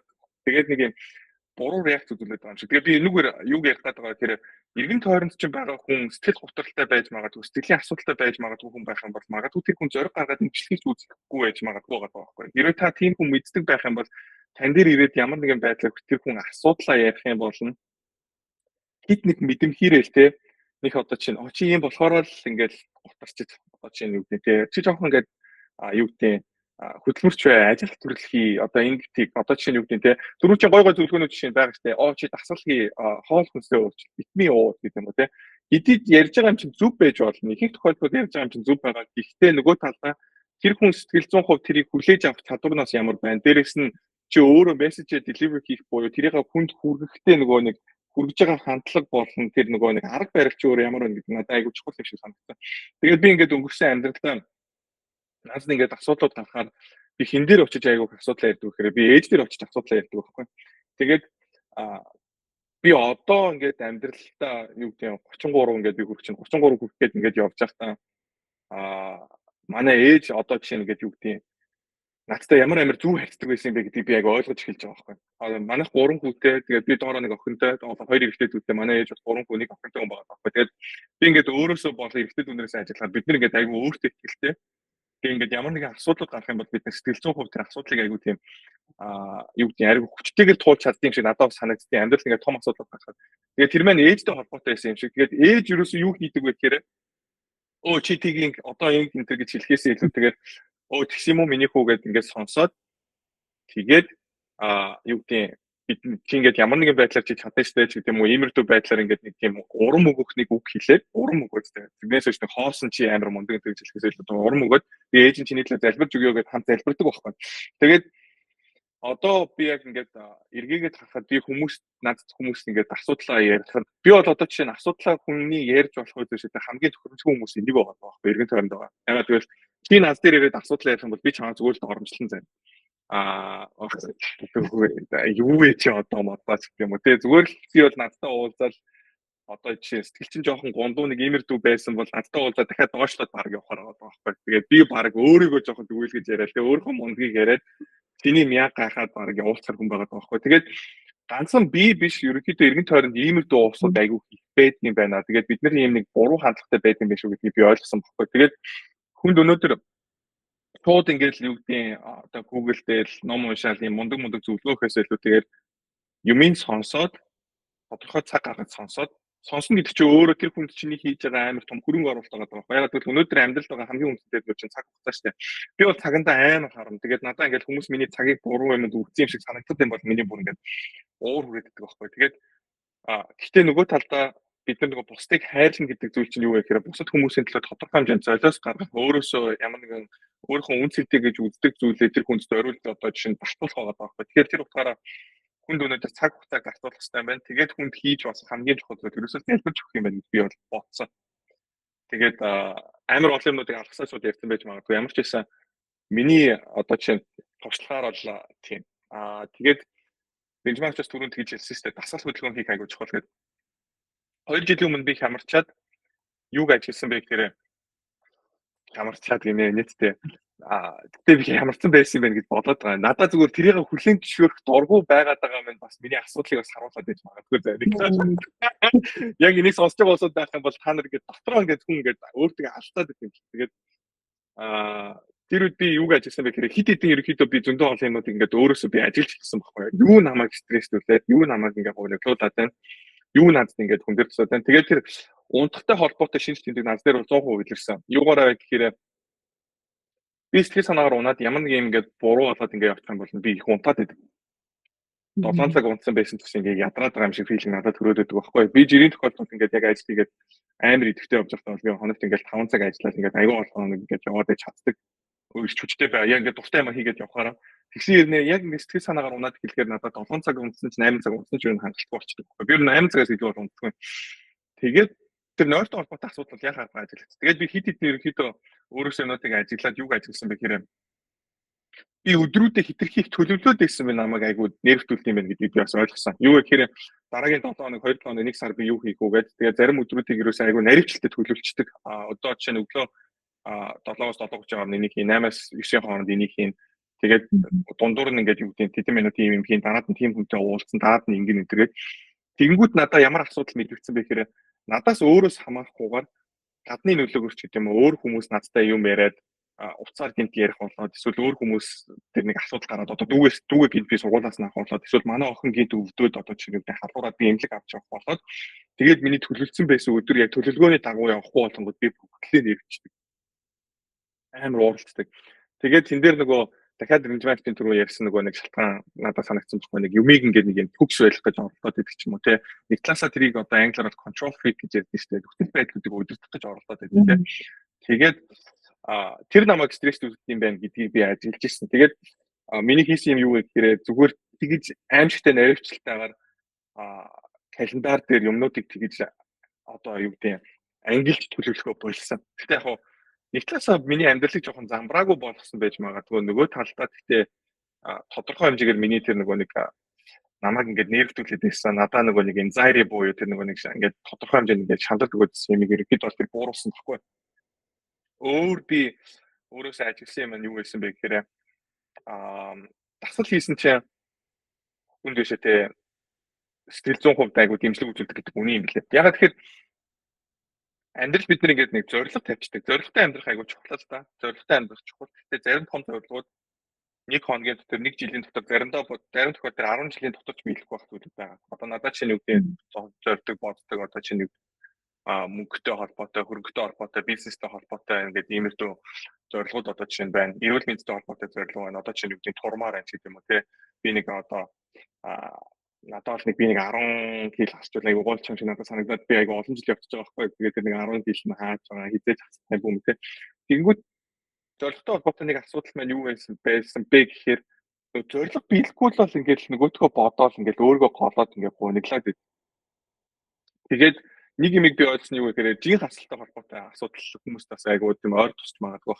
Тэгээ миний хувьд ингээд жин хасалтай холбоотой ингээд би янз бүрээр үзүүлсэн л мах идэхээ ойлоод нэг хэсэг чинь мах өндөг энтрэгтэй ойлоод виган дайеттэй би 2 сар явж үзсэн. Тэгээд дасгалууд ингээд хийж гин. Тэгээд би хоолоо зохицуулахад надад хамгийн хүнд санагддаг. Тэгээд би мацаг барьж бас үзсэн. Христч хүмүүс мацаг бариад залбир гэж айгуу явдаг. Тэгээд яг мацаг барихаар надаас ажиллагдсан юм хоолоо хорчингууд би ингээд айгуу тийм ад жаргалгүй болоод хоол хороо явж чадаад байгаа хөө өсөөд явж чадаад байгаа. Гэхдээ ингээ ууртай ингээд нэг танаа нэг ууртай за ихнэр өстерч тэгээ жоохон муухай алж малцаа. Тэгээд ингээд жин дээрээс би юг ойлгосон бэ гэхээр би байн жингээ үзээл тэгэл одоо би жин хасах хэрэгтэй гэж бодоод хүмүүс тэрийг яриад тэгээд яваад ангууд ингээд тэгээд нөгөө зорилготоо хүрч чадахгүй болонгууд хүн өөрийгөө буруутгаж эхлээд өө би ингээ арчааг болохоор би хоолоо тохиолж чадахгүй ингээ сахилга батгүй арчаагүй одоо тийм ингээд piece of shit болохоор би ингээд чадахгүй байна гэж өөрийгөө хүн бодоод идэг. Тэгээд тэр мэн өөрөө нэрвтүүлээд байт юм л. Тэгээд дараад нь би юу ойлгосон бэ гэхээр окей би жиндээ анхаарахаа болъё. Зөв хүн ер нь жингээ хасахын тулд хүний хийж болох зүйл ерөөсөө юу байд ингээд тэнгууд мэдээж хоолоо зохицуулах тасгал хийх байх байхгүй. Тэнгууд л би зүгээр л өнөөдөр би өдөр болгон би 7 хоногийн одоо юу гэдэг 5-аас 6 өдөр ерөнхийдөө жижиг том хамаагүй ингээд ямар ч хэсэн ингээд ямар нэгэн байдлаар ингээд жим ороод тасгал хийдэг. Тэнгууд зүгээр л би өнөөдөр жим ороод 30 минут би дасгал хийсэн бол тэндээс би ерөөсөө happy вэ. Тэгэл тэр миний хувьд амжилт. гэж би бодож эхэлсэн байхгүй. Нэг талаасаа тэгэж бодож эхэлсэн. Нөгөө талдаа тэр дасгал хийх тэр нэг одоо шинжлэх ухаанаар ярих юм бол хүний ингээд янз бүрийн ингээд гормон ч гэдэг юм уу иймэрхүү юмнууд нь ялгаад хүний ганц гаралтай болох чинь гэж яриад байгаа. Тэгээд яг мэдээж би тэрийг санахгүй шүү дээ. Зүгээр надад зүгээр шууд мэдрэгдэж байгаа юм юу гэхээр нөгөө feeling of accomplishment буюу би ямар нэг юм хийцэн амжуулсан мэдрэмж шууд төрчихөж байгаа. Тэгээд дасгал хийх бол надад сайн байсан. Тэр юмыг хийдэг төлөвлөгөө болсон байх сайн байсан. Дээрээс нь давхар надад гуравт амар том ажиглагдсан юм юу гэхээр би найзуудтайгаа ингээ уухаараа бид нар ингээд уулзахаараа уучдаг уухаараа гинэ. Уулзахаараа уучдаг. Тэгээд юу хийдэг вэ гэхээр одоо чинь эрэгтэй найзуудаараа бид нар ингээ уулзахаараа хамт нэг нийт очиад ч гэдэг юм уу. Тэгээд тоглоод покер тоглоод ингээ жоохон пив уудаг ч юм уу. Тэгээд пив чинь болохоор яадаг вэ гэхээр даймжууд дахиад пив болно. Эсвэл за дэлгүүр орё. Атуу юм аваа гэдэг юм уу. Тэгээд нэг виски авчих гэдэг юм уу. Эхэндээ болохоор нэг пив уугаад болиё гэж хүмүүс чинь нэг мэтгэд дөрвөн пив уучдаг ч юм уу. Тэгээд нэг иймэрдүү байдлаар ингээд үе ерөнхийдөө бол ингээд бид нар уулзахаараа уучдаг.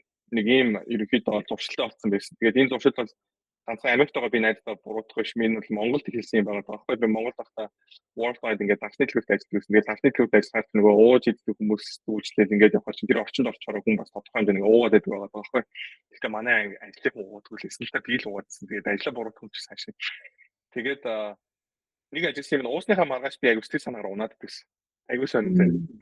Тэгээд сүүлд яг ингээд нэтээр энэ төр харахад бас scientific юм шиг байлаа уусаа. Тэгээд нэг уусны маргааш одоо яг чинь тэр ахин биенээс таардчлаад тэгэхээр тэр өөрт чинь жоохон төрхөн ингээд одоо тэр аз жаргал өгөөдсэн тэр нэг юм чинь биенээс чинь ингээд алга болоод тэгээд нэг тодорхой хугацаанд ингээд нэг хүн ингээд гонглдог байгаа байхгүй. Миний хувьд яг тийм тийм.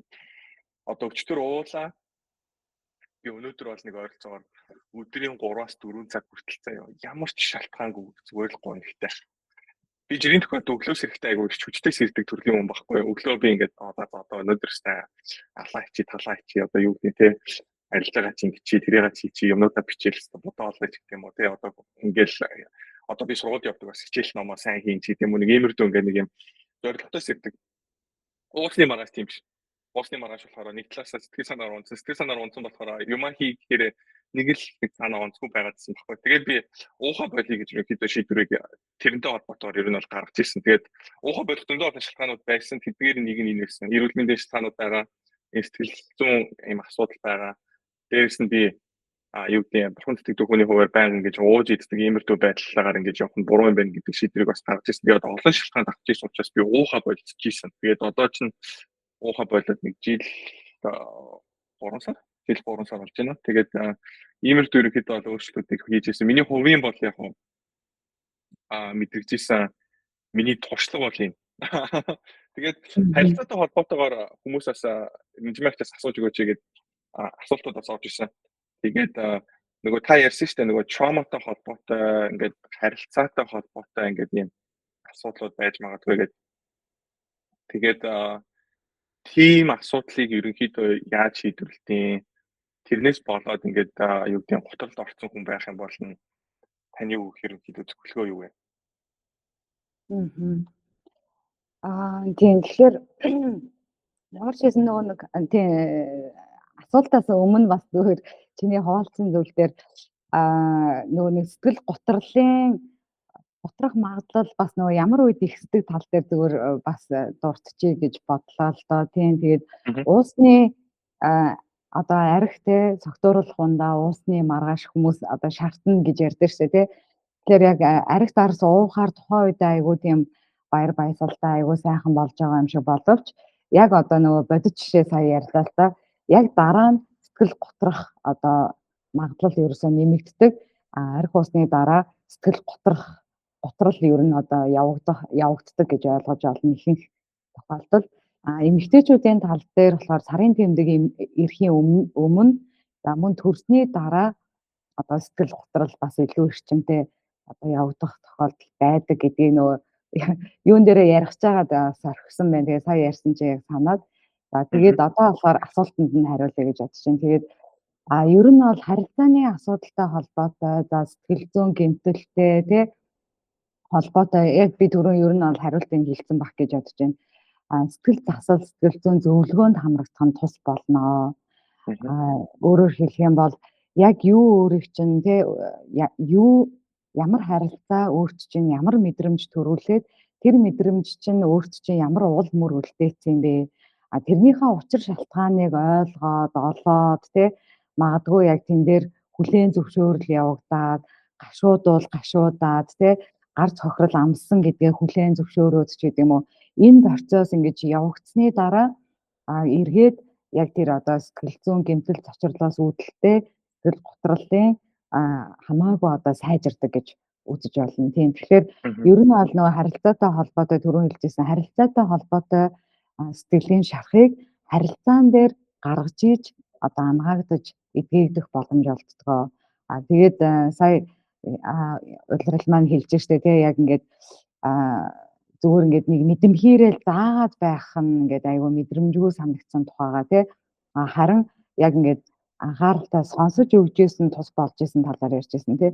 Тэгэхээр яг энэ сэтгэл зүйн зөвлөө застын яг энэ харилцаа бол тэр хүнийг яг байгаагаар нь хүлээж авдаг тий ямар ч шүүмжлэлгүйгээр буруутгалгүйгээр ямар нэгэн дүгнэлтгүйгээр тэр хүнийг яг өөрийнхөө байх тэр аюулгүй орчинд бүрдүүлж чаддаг.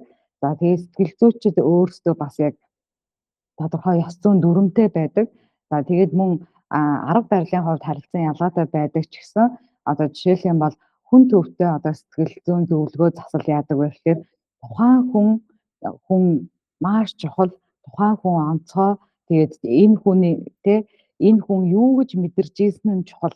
Тэрнээсээ ш одоо сэтгэл зүйч бол багш шиг биш те одоо айгүй тийм мундаг одоо мэрэгчлэн гэдэг одоо дээрээс доошо чиглэлтэйгээр хідээж юм харилцаа үүсгэх нь тус болохгүй харин яг хүнийг яг байгаагаар нь одоо хүлээж авах байгаагаараа өөрийнхоороо байх тэр орон зайг бүрдүүлж өгснөөрөө тэгээд тийм аюулгүй эрүүл харилцаа үүсгэснээрээ тэр хүнд эдгэрлийг бас авчирж идэг. Тэгэхээр ерөөсөө яг учир шалтгаанаа олох нь чухал байна. Дээрээс нь эрүүл харилцаан донд тэр одоо сэтгэлийн шахаа нээх нь эргээд одоо эдгэрэх боломжийг олгодог. Тийм. Тэгээд сэтгэлийн шахыг ерөнхийдөө одоо жишээлх юм бол бид нар одоо гүйж явж байгаад бүдрээд унчаан бол өвдөг шалбараад тий цус гараад ч юм уу өвддөг. За тэрүүтэй адилхан сэтгэлийн шарах магадгүй гинт нэг өдөр ямар нэгэн зүйл тохиолдоод бид нар ингээд шалтгаалдаг тий.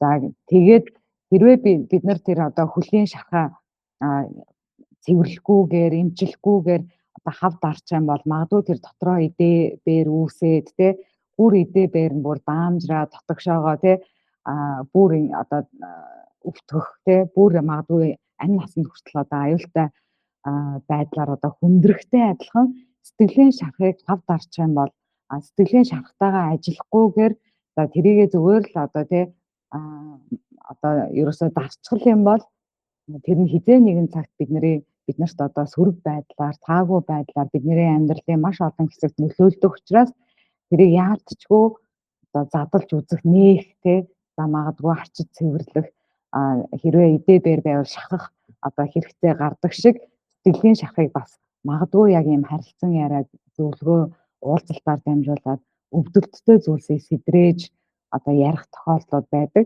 Гэтэ энэ нь юу вэ гэхээр сэтгэлийн тэр шахахыг эдгээхийн тулд ашиглаж байгаа бас арга хэрэгсэл тэгээд арчиж цэвэрлсэний дараа өвдсөн ч гэсэн дараа нь тэр одоо эдгэрдэг шиг тий сайжирдаг шиг тэгээд дараа нь зүгээр сорив одоо үлддэг штэ хичнээн эдгэрсэн ч гэсэн өмнө нь би ингэж бүдэрч унаад ингэж одоо сорив тогтсон юм гэж магадгүй дараа нь харахтай адилхан сэтгэлийн шахахыг амгаасны дараа бүх зүйл мартагдахгүй магадгүй заримдаа үйлчлүүлэгч би энийг зүгээр орд тас мартчмаар байна.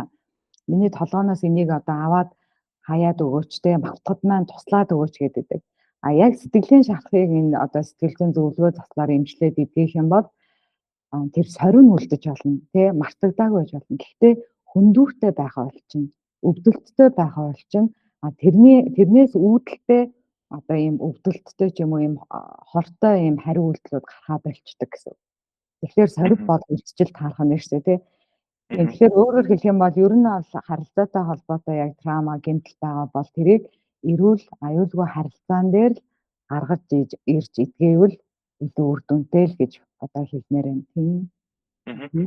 Тэгээд нэг асуулт байсан. Одоо чинь бусад хүнээс авсан шарах буюу одоо өөр хүнд ингээд тоомдох ч тийм уурлах эсвэл өөр хүнээ бүр хүчирхийлэх тийм асуудал байгаа тийм. Тэгэхээр especially одоо чинь хүчирхийлүүлсэн хүний хувьд бол одоо чинь өөрөө ч хүчирхийлж ирсэн хүн дээр очиод би чамаас ингээд болоо чамат болчих хоёулынхаа ярьж байгаа шийдчихье гэж хүн ярьж чадахгүй шүү дээ тий. Одоо би чинь их нартаа хаяа муудалцахаар бол ингээд тэр хоёр муудалцсан янз бүр болсон. Ингээд дараад нь биднээс гоогод хоёр бол ингээд сайнцчихж байгаа байхгүй.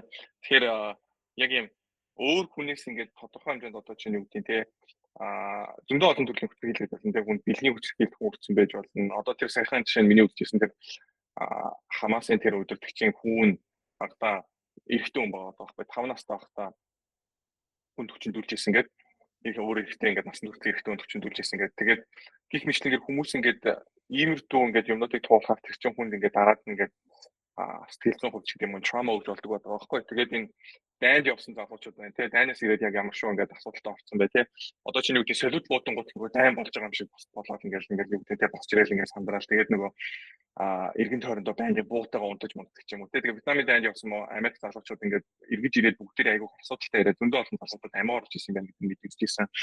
10 сарын 7-нд Израиль руу Хамас дайралт хийгээд асар олон хүмүүсийг алгаад хүчирхийлээд аимшигтай муухай гэмт хэрэг хийсэн. Тэгээд тэр нөгөө нэг фестивал дээр байсан залуучууд айгүй олноороо алгуулад тэгээд тэр залуу фестивалаас бас амьд гарсан хүмүүс байгаа байхгүй. Нүдэн дээр нөөрх найз мэдсэн. Тэгээд нүдэн дээр найз нь алцсан. Энэ зүгээр нэг алах юм биш яриад байгаа. Энэ дэр бүр ингээд хүний гарын тастаад, эмэгтэй хүний бүхийн тастаад энэ тэгээд ингээд бүр аимшигтай нөт. Тэгээд тэрийг нөгөө нэг туулсан харцсан.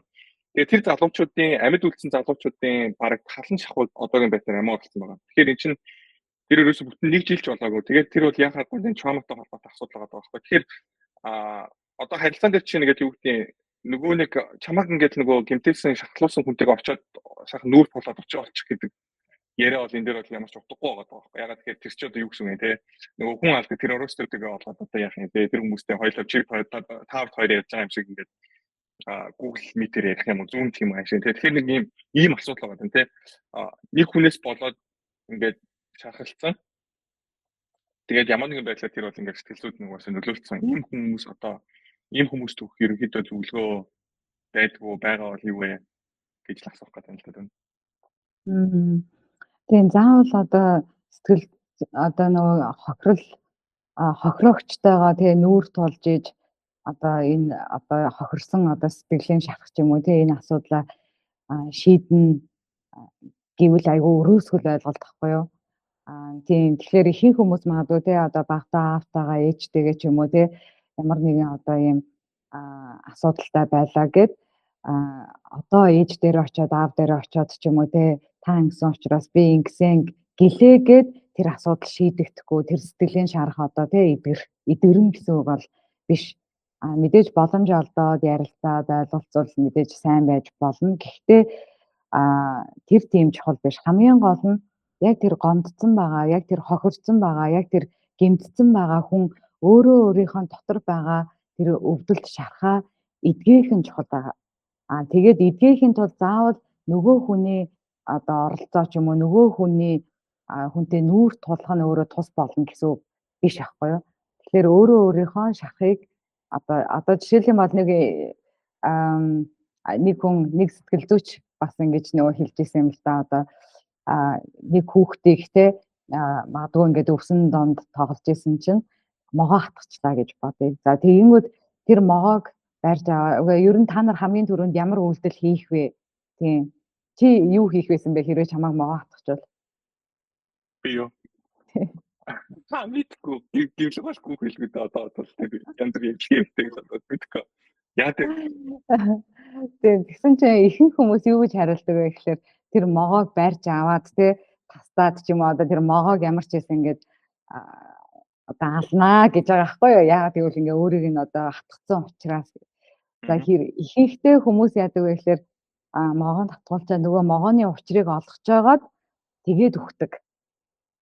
Гэсэн юм өөрөөр хэлэх юм бол яг тэр хооронд нөгөө хорон биеэр нь тэр чигт ингээд тархаад тэгээд нөгөө хүн чинь юу нөгөө могоог алах мантай өөрөө одоо юм хөх аюул төрцдгөө. Тэгэхээр могоонд хатгуулсан бол маш хурдан одоо тий одоо тэр дуулсан хэсгээ ч юм уу да эмчлэгч гэдэг юм уу янз бүрийн тэр амьд үлдэх аргаал ирж хаах нь одоо хамгийн чухал гэдэг гэж ярьж байсан. Тэгээ энийг юутай зүйрлсэн бэ гэхээр яг энэ хор хохирол учруулсан тий одоо магадгүй дайн дайжин хүчирхийлэл төрсэн хүмүүстэй нөгөө хүнийг үзэн ядаад тэр хүнийг ста нэрээ ингэндэ гэж бодхоос илүү зүгээр эхлээд өөрийгөө аврах тал дээр, өөрийгөө эмчлэх тал дээр л анхаарах хэрэгтэй гэдэг санаа бас энд явж байгаа байхгүй юу? Тэр могоо тэ магадгүй цаг нь ирээд өвчл таарна, эсвэл дараа нь би эрүүл олцоод тэ тэр могоотой уулзраа олж магадгүй тэ. Тэгэхээр юуны түрүүнд ерөөсөө өөрийгөө аврах нь чухлаа гэж ярьж байсан нэг тийм жишээ.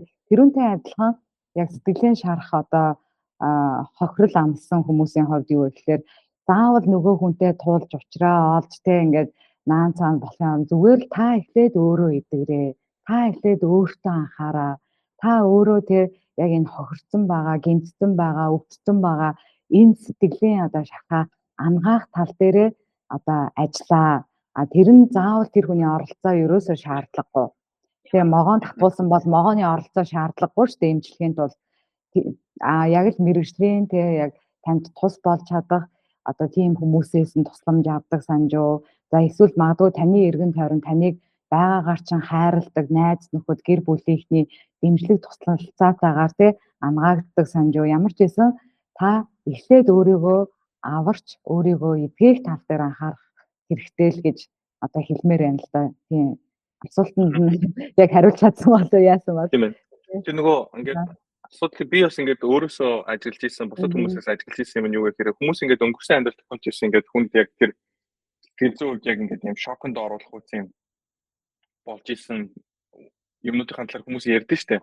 Тэгээд миний хувьд ингээд би өөрт болж исэн ингээд нэг асуудлын талаар ингээд хүмүүст ярихаар та санал байгаа түн танд бас байгаа гэдэг. Тэгээд ярихаар ингээд хүн ингээд уйлаад байдаг штэ. Тэр уйлж нэгсэн тэр ингээд хүнд нэг юм шаналл байсныг харуулдаг байгаа байхгүй.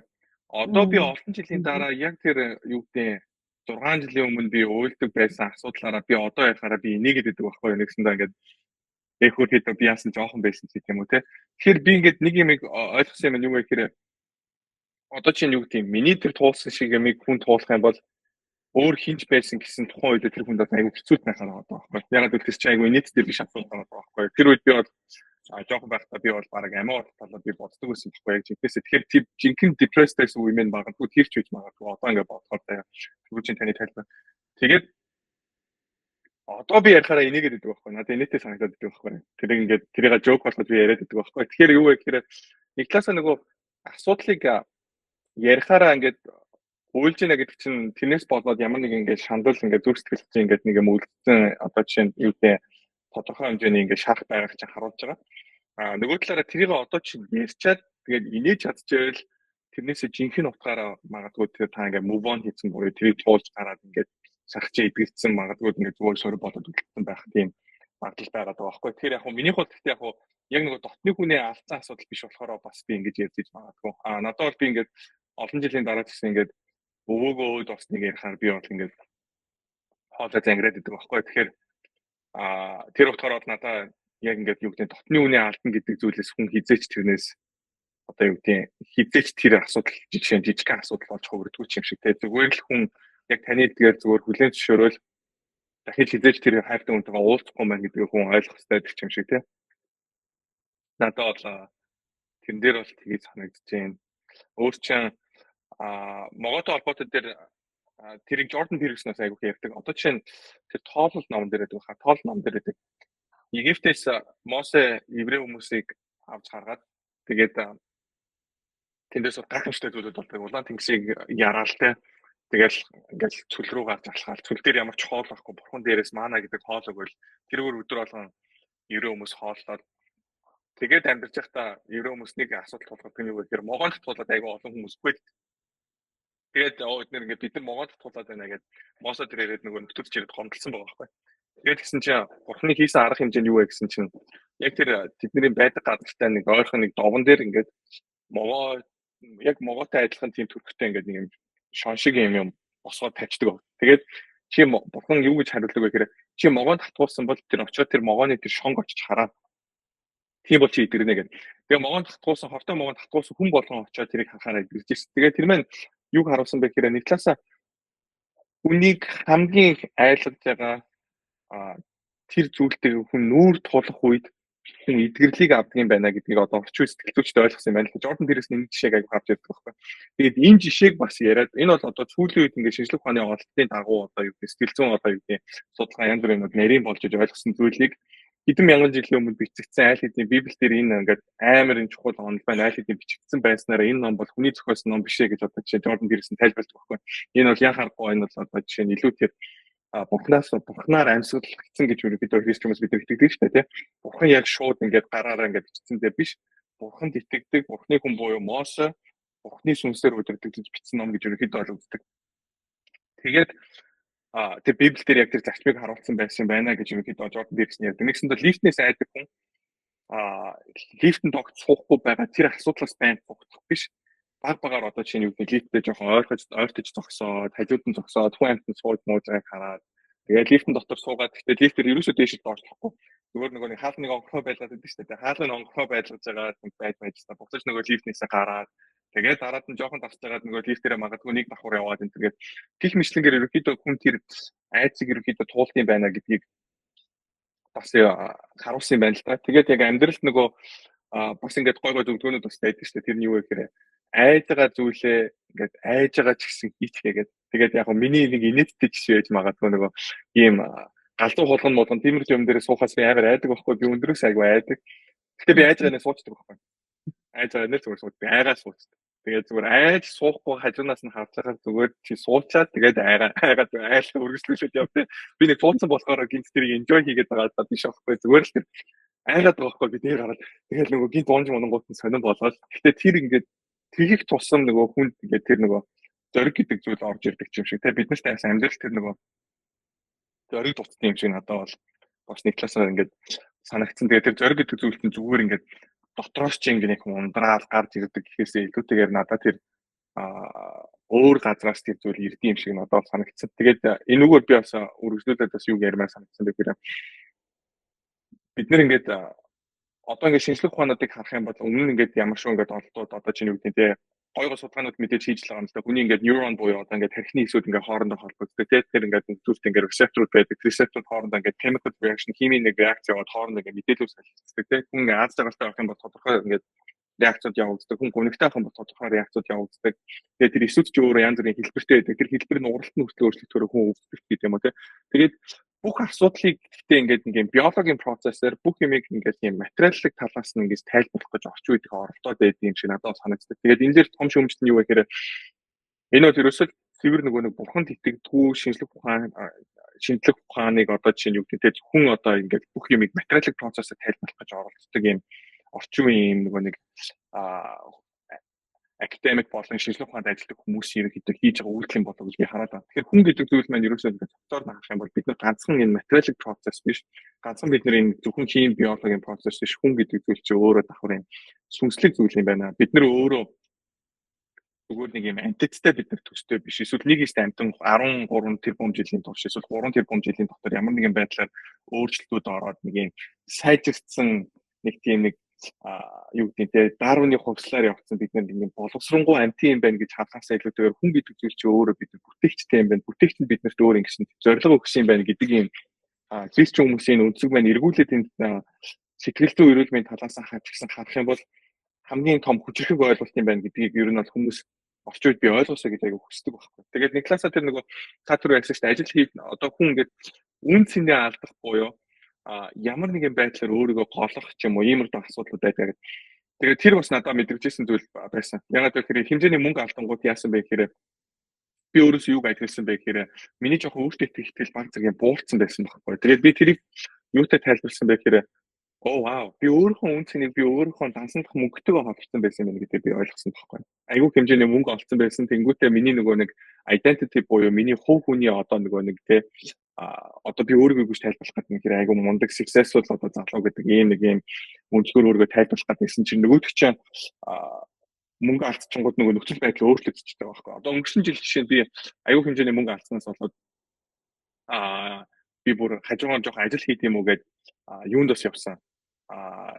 Лимузингийн ингээд жолооч гэдэг би ажил явсан баггүй. Тэгээд яг одоо энд ингээд сууж байгаа шиг ингээд цагаан ингээд юу цам зүсэд нэг имэрдэг өмсөд тэгээд хүмүүс их шахан зүүн гомсны буудаас энэ аваад тэгээд яагаад би тэр үйлдэл хийсэн бэ гэхээр тэр үед би юг ойлгосон бэхээр окей.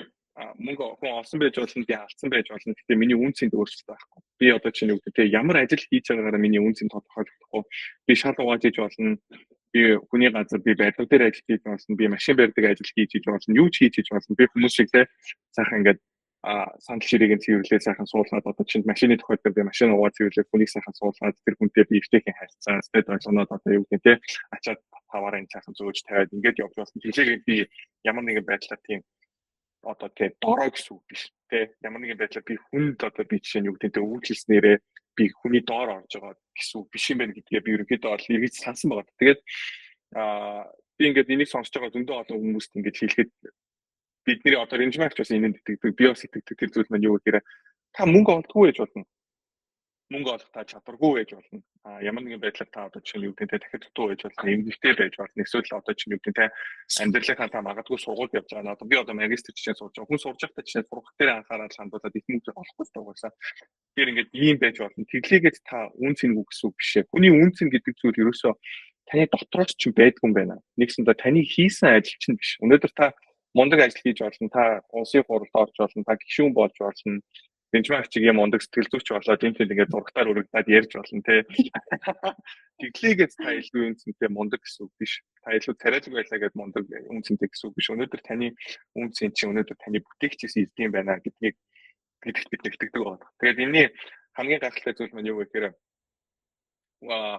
бурхан дэлхийг үнэхээр хайрсан тул he so loved the world so much that нэгс нь бурхан дэлхийг ертөнцийг үнэхээр хайрсан учраас өөрийн цорын ганц хүүгээ ингэж илгээсэн юм а гэж бид тэгээд би яг бүршлийн бүрэн цэжилсэн байсан бол амар impressive байх байлаа яг илгээсэн юм шиг. Гэхдээ ер нь бол утга нь бас тэгээд тэрүүгээр юу харуулж байгаа гэхээр биднийг бурхан үнэхээр үнцэнтэй гэж үзсэн учраас бурхан бидний төлөө биднийг өөртөөгөө харилцаатай байлгахын тулд өнөөдөр бурхан цорын ганц хүүгээ залмай дээр цогцолсон юм байна гэдэгт бид нэгтгэдэг байхгүй. Тэгээд хүмүүс болохоор юу гэж ойлгоод байдаг гэхээр одоо та нэг хөрвөгцсөн юм байна, загалмай дээр хөрвөгцсөн юм байна. Яагаад ингэж ойлгох гээд байдаг байхгүй. Тэр бол ерөөсөө хамгийн энгийнээр өнөөдрийн яриатай холбоотойгоор ярих юм бол бурхан хүнтэй өнөөдөр тантай энэ сонсож байгаа бүх хүнтэй харилцаа үүсгэхийн тулд тэр зүйл явсан байхгүй. Тэр харилцааг үүсгэхийн тулд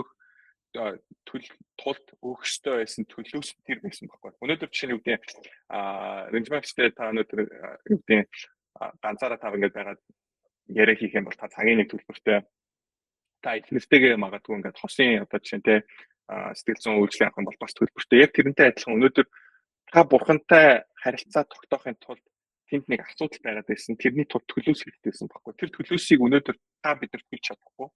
Тэр айгүй тэр том төлөөсийг бурхан өөрөө төлсөн байхгүй. Бурхан өөрийнхөө амиар төлсөн байхгүй. Тэгэхээр тэр харилцааг үүсгэхийн тулд угаасаа тэр connection-ыг бий болгохын тулд бурхан төлсөн. Тэгэхээр бурхантай хүнд connection байгаа. Тэгээд би хизээч би амьдралдаа ерөөхдөө юу гэдэг залбирлыг одоо чинь юу гэдэг яг ингээд амар өдөр болгон залбирдаг юм тэр бол болтод надад айгүй хэцүү байдаг л да. Одоо ч гэсэн ер нь хэцүү байдаг. Би тэгээд залбирахаараа яадаг вэ гэхээр ингээд нэг төрлийн залбирал айгүй тийм давтаг залбирдаг төрлийн хүн бохгүй би.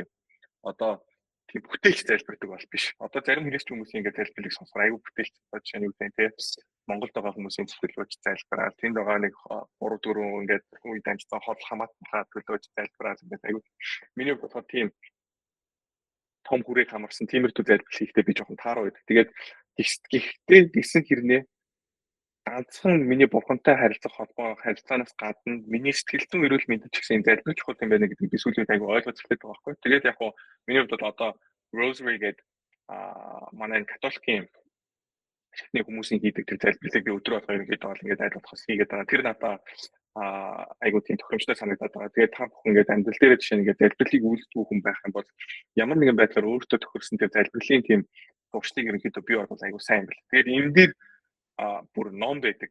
Тэгээд 2 эрдэмтэн Америкт судалгаа хийгээд хүн 12 минут дараа 6-7 хоног билүү 4-7 хоног тийм залбирахад л хүний тархинд ерөөсөө бүр шууд томографн дээр харагддаг тийм том өөрчлөлт орж ирдэг юм байна гэдэг шинэ тухайд баталсан байна. Энэ бол гайхалтай олж байсан. Тэргүүрээ юу гэхээр тэр хүмүүс бол бурхан сэтгэх хүмүүс биш. Тэгээд хүмүүс бурхан байдаг ч байна уу, байдагч байна уу бид нар энүүгээрээ бид нар бурхан байдгийг бид баталж байгаа биш. Ямар ч байсан хүн өөрийнхөө байдаг гэж итгэдэг бурхандаа залбирах тэр үед хүний тархин дотор хүртэл өөрчлөлт явдаг юм байна гэдгийг орчин үед ерөөдөө олж мэдсэн байна. Тэгэхээр залбирал амар чухал юм байна гэдгийг би бол амьдралаас айгүй зүйлүүд бол айгүй ухаарж ойлгож байгаа. би ээжийнхэн залбирлаас тэгээд өөрийнхөө ерөнхийдөө бол одоо ингээд ихлүүл оролдож явж байгаа төгс биш гэхдээ миний хувьд ерөнхийдөө бол хичээж явж байгаа миний залбирлын амьдрал миний хувьд айгуу том өөрчлөлтийг ерөнхийдөө авчирсан байна гэдгийг би ойлгосон. Яг тэгэхээр амьдрал ингээд стресстэй нэг юм төвлөрч байгаад шууд тэр чинь ингээд тэрнээсээ шууд дараал өөр юм бодож эхэлж байгаа. Тэгээд миний жишээ нь ингээд залбирдаг хүмүүсийн нэг чинь би 10 сарын 7-ны дайралтын дараа би чинь Израиль байгаа хүмүүсийн төлөө би залбирдаг. Тэгээд гих мэтлээ ингээд гинт нөгөө өөрийнхөө асуудалт нөгөө живээд өөрийгөө бодоод байсан хүн чинь тэнд нөгөө нэг ингээд зовж байгаа асуудалт байгаа дайнд ингээд байлж байгаа залуучуудын төлөө залбираад эхлэнгүүд миний нөгөө нэг ингээд хандлага маань өөрчлөгдөж эхэлдэг. Энэ чинь ганцхан би өөрийнхөө төлөө биш юм шүү дээ. Би ч бас ингээд бусад хүмүүсийн төлөө залбирх хэрэгтэй байна гэдгийг бас би ерөнхийдөө бас үлээд ойлгосон. Өөр бас амьдрал дээр тэр үнцэнтэй холбоотой асуудал энэ. Нөгөө талдаа би 2 жилийн өмнө тэгэж юу ячаад тэнд болохоор надад юу болсон бэ гэхээр энэ маань тэр олон жилийн өмнө надад тохиолж исэн тэр асуудлаас энэ удаагийн асуудал маань юугаар айгүй ондойсон бэ гэхээр би 16 жил найзалж исэн, 17 жил найзалж исэн, 4 жил 5 жил найзалж исэн тэр зөндөө олон юм олон жил ерөнхийдөө найзал нөхөрлж исэн усууд айгүй хууртагдсан байхгүй. Тэгээд мөнгнөөс болоод бид нэрээ намайг айгүй хуурсан. Тэгээд тэрнээс болоод би бас айгүй олон хүмүүсийг ч гэсэн гондоосон. Ягаад гэвэл бид нэр зоос гаргаад Монгол гонцоодоос мөнгө олгосон байсан. Ойролцоогоор 350 сая доллар босгосон байсан. Тэгээд хүмүүс бол мэдээж нөгөө ингээд шууд гарч ирээд ярьдгаар намайг буруутгаж байгаа. Угаасаа буруу нь минийх. Ягаад тэгэхээр тэр ажлыг би хийсэн, би хариуцж ажиллаж исэн, тэр надад ажиллаж исэн усуудыг ч гэсэн би сонгож исэн. Тэгэхээр миний буруу угаасаа үнэн. Нөгөө талд болохоор миний сэтгэл зүй юугаараа бас буруу ажиллаад исэн бэ гэхээр энэс болчлоо гэдэг. Надад тийм буруутгал гэдэг зүйл тэр үед миний амьдралд анх удаага айгүй хүчтэйгээр орж ирсэн. Тэгээд яг миний зан чанарт болохоор тийм нэг байдгүй. Гэхдээ тэр би өөр дүмэнд байгаагаар тэр зүйлийг би айгүй мэдэрч эхэлсэн байхгүй. Айгүй тийм хотрогч сэтгэлгээ гэдэг зүйлийг би яг тэр үед анх удаа амьдралдаа мэдэрсэн. Тэрний байсан бэ гэхээр энэ биш дагаад боллоо. Тэ мэдээж тэр чинь бүр ингээд тараас сэтгэл хийжтэй. Ягаад гэвэл тэр чинь ингээд дотроос ингээд тэр юм чи хөдлөөд байгаа байхгүй. Тэ тэгэл муу ногч чинь ч гэдэг юм уу. Тэ тэгэл экспертийн ярахаараа ч ингээд тэрийг ингээд муу зэвчих юм уу. Тэ тэгээд ингээд зөндөө олон хүмүүсийг ингээд буруутгах хэлсэн баг. Тэгэл энэ нөхөр ийм байсан болохоор тэгчлээ. Энэ нөхөр ийм байсан болохоор ингэчлээ ч гэдэг юм уу. Тэ дараад нь тэр маань дамжраад юу болж хэлсэн бэ гэхээр хүмүүс ингээд мэдээж намайг буруутгаж байгаа. Тэгэл ингээд бид нарт стресс хийсэн тэр үеингүүтээ хүмүүс миний мундгийг олж харж чадахгүй байна те. Би зөндөө хичээсэн, би зөндөө хөдөлмөрсөн. Миний тэрийг мэдрэхгүй байна гэдэг юм уу те. Иймэрдүү филингүүд бас айгуух төрж исэн байгаа. Тэгээд Америкт бас анх ирчээд би ажлын анхаад бөглөөд явж байхдаа надаас тэр филинг хальт төрж исэн тэр филинг нь юу байсан бэ гэхээр энэ нөхдүүд миний мундгийг мэдрэхгүй байна. Намаа Монгол сургууль төгссөн болохоор голоод байна. Яг үнэндээ намайг энэ ажилд авчих юм бол одоо энэ тэг хөрөнгө оруулалтын банк намайг ажилд авчих юм бол би энэ ажлын зүгээр хатаа ичхэр хүн баггүй. Намайг эдгээр мэдэхгүй байна. Миний үнцнийг эдгээр олж харахгүй байна. Би бол энэ next guys илүү ухаантай те. Гудамжинд байгаа би бүр тэгэж хэлдэг байсан. Гудамжинд байгаа чи зүгээр ингээд randomly зүгээр ямар ч хамаагүй 100 хүнийг сонгож аваад намайг донд нь бид хамгийн ухаантай байгаа. Тэгэж ярьдаг байсан. Тэгээд тэр ингээд юу вэ гэхээр бид нэг иймэрдүү ингээд ийм нөхрөө айгүй амархан ундын байна гэдгээ би бас ойлгож хэлсэн баггүй. Тэр маань юу гэхээр ингээд бусад хүмүүсийг буруутгах. Өөрийгөө айгүй мундаг гэж бодох. Тэгээд дунджаас илүү одоо жишээ нь тэр төсмөө ингээд IQ-тэй ч гэх юм уу эсвэл ингээд дунджаас илүү хичээл номондоо сайн ийм академик талдаа ингээд нөгөө ийм амжилт гаргаж ирсэн хүмүүсийн хувьд бас энэ ингээд айгүй амархан ундаг асуудал маань юу вэ гэхээр энэ эргэн тойронд байгаа улсууд миний мундыг олж хардаг баггүй. Би мундаг штэ чи нэрээ нэг иймэрдүү ингээд юм бодоод идэв л. Тэгээд одоо миний эхнэр намайг одоо жишээ нь юу гэдэг те бас намайг мундаг гэж олж чадахгүй байж гэх юм те. Би намайг хүндэлсэнгүй өдр гэж үгээл те. Би хаа ихнэртэйгээ тэрийг хэрэгсэж. Би намайг хүндэлсэнгүй өдр гэж үгээл. Тэгээд одоо бодохоор инээдтэй тэнийг л байгаа байхгүй. Тэгээд би тэр үед бас юуг ойлгож ирсэн бэ гэхээр миний ингээд ахархан хуваачсан зангийн минь илрэл байсан юм байна гэдгийг би ер нь бол нэг класс асууж байна. Тэгээд нөгөө талдаа болохоор юу байсан бэ гэхээр энэ хороо дээр энэ дэлхий дээр бид нэр ингэж тэр амьдрах гэж бид нэр ирэхдээ бид нэр өөрийнхөө төлөө амьдрах юм байна. Тэгээд энийг бүр христиан мундаг теолог класс нь католикийнхаа юу гэж ярьдаг вэ гэхээр эго драма, theo drama гэж ярьдаг. Нэгсэндээ чи эго драма битгдэг хүн байх юм бол чи бол амьдралынхаа гол дүр. Чиний юу гэдэг те чи it's all about you те чи өөрийнхөө жаргалыг чи хөөж амьдарч байгаа. Чи баяр жаргалтай бай. Хүн хэрэг зөвлөгөө ангуут нь чи өөрийнхөө зүрх сэтгэлийг сонс. Чиний дотор угаасаа хариулт нь байгаа. Чи энийг хийж чадна, чи бүтээж чадна, тэ.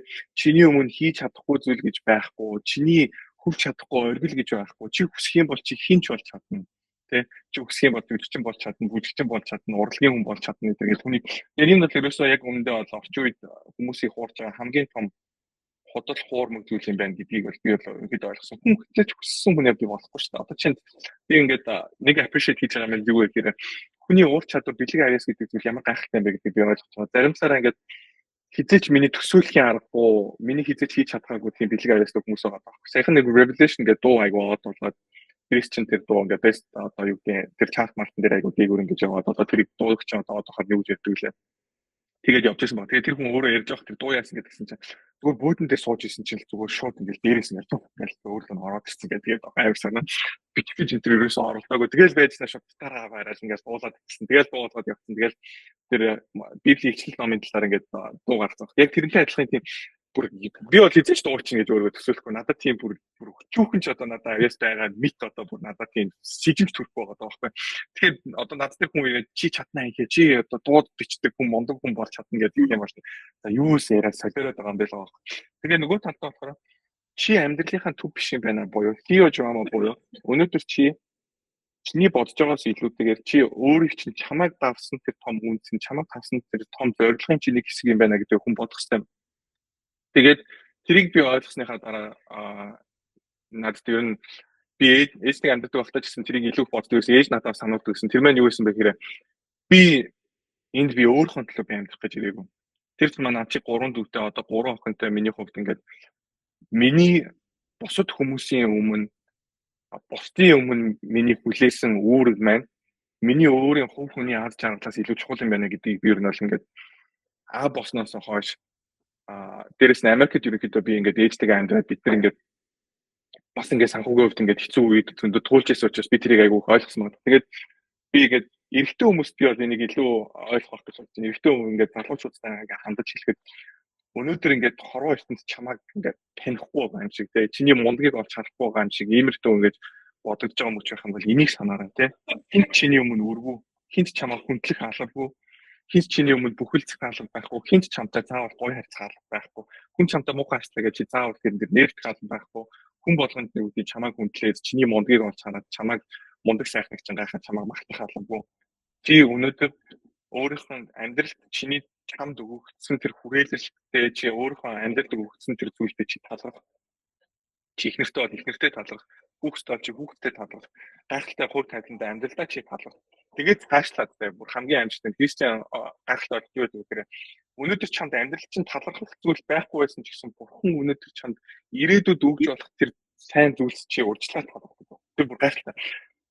Өгөгдөөгүй зүйлийнхаа төлөө чи залбир чамд өгөгдөөгүй байхад өгөгдсөн юм шиг чи тэрэнд талархаад залбир. Тэгээ нэгсэндээ талархах гэж байгаа. Тэгээд энэ талархалтай холбоотой яг ингэж христч хүмүүс 2000 жилийн турш ярьжсэн. Өнөөдөр нийгэмд ойлгож байгаа зүйл маань юу байгаа гэхээр хүний мэдэрч болох хамгийн эрүүл мэдрэмж, хамгийн эрүүл сэтгэлгээ юу вэ гэсэн чи юмд талархах сэтгэл гинэ. Тэгээд Jordan Peterson-аас тэрийг ярьдаг амар өвчтэй бүр ингээд бүр айгүй өвчжсэн. Тэр нь өөрийнх нь ингээд YouTube-ын төрнөөр сонсдог.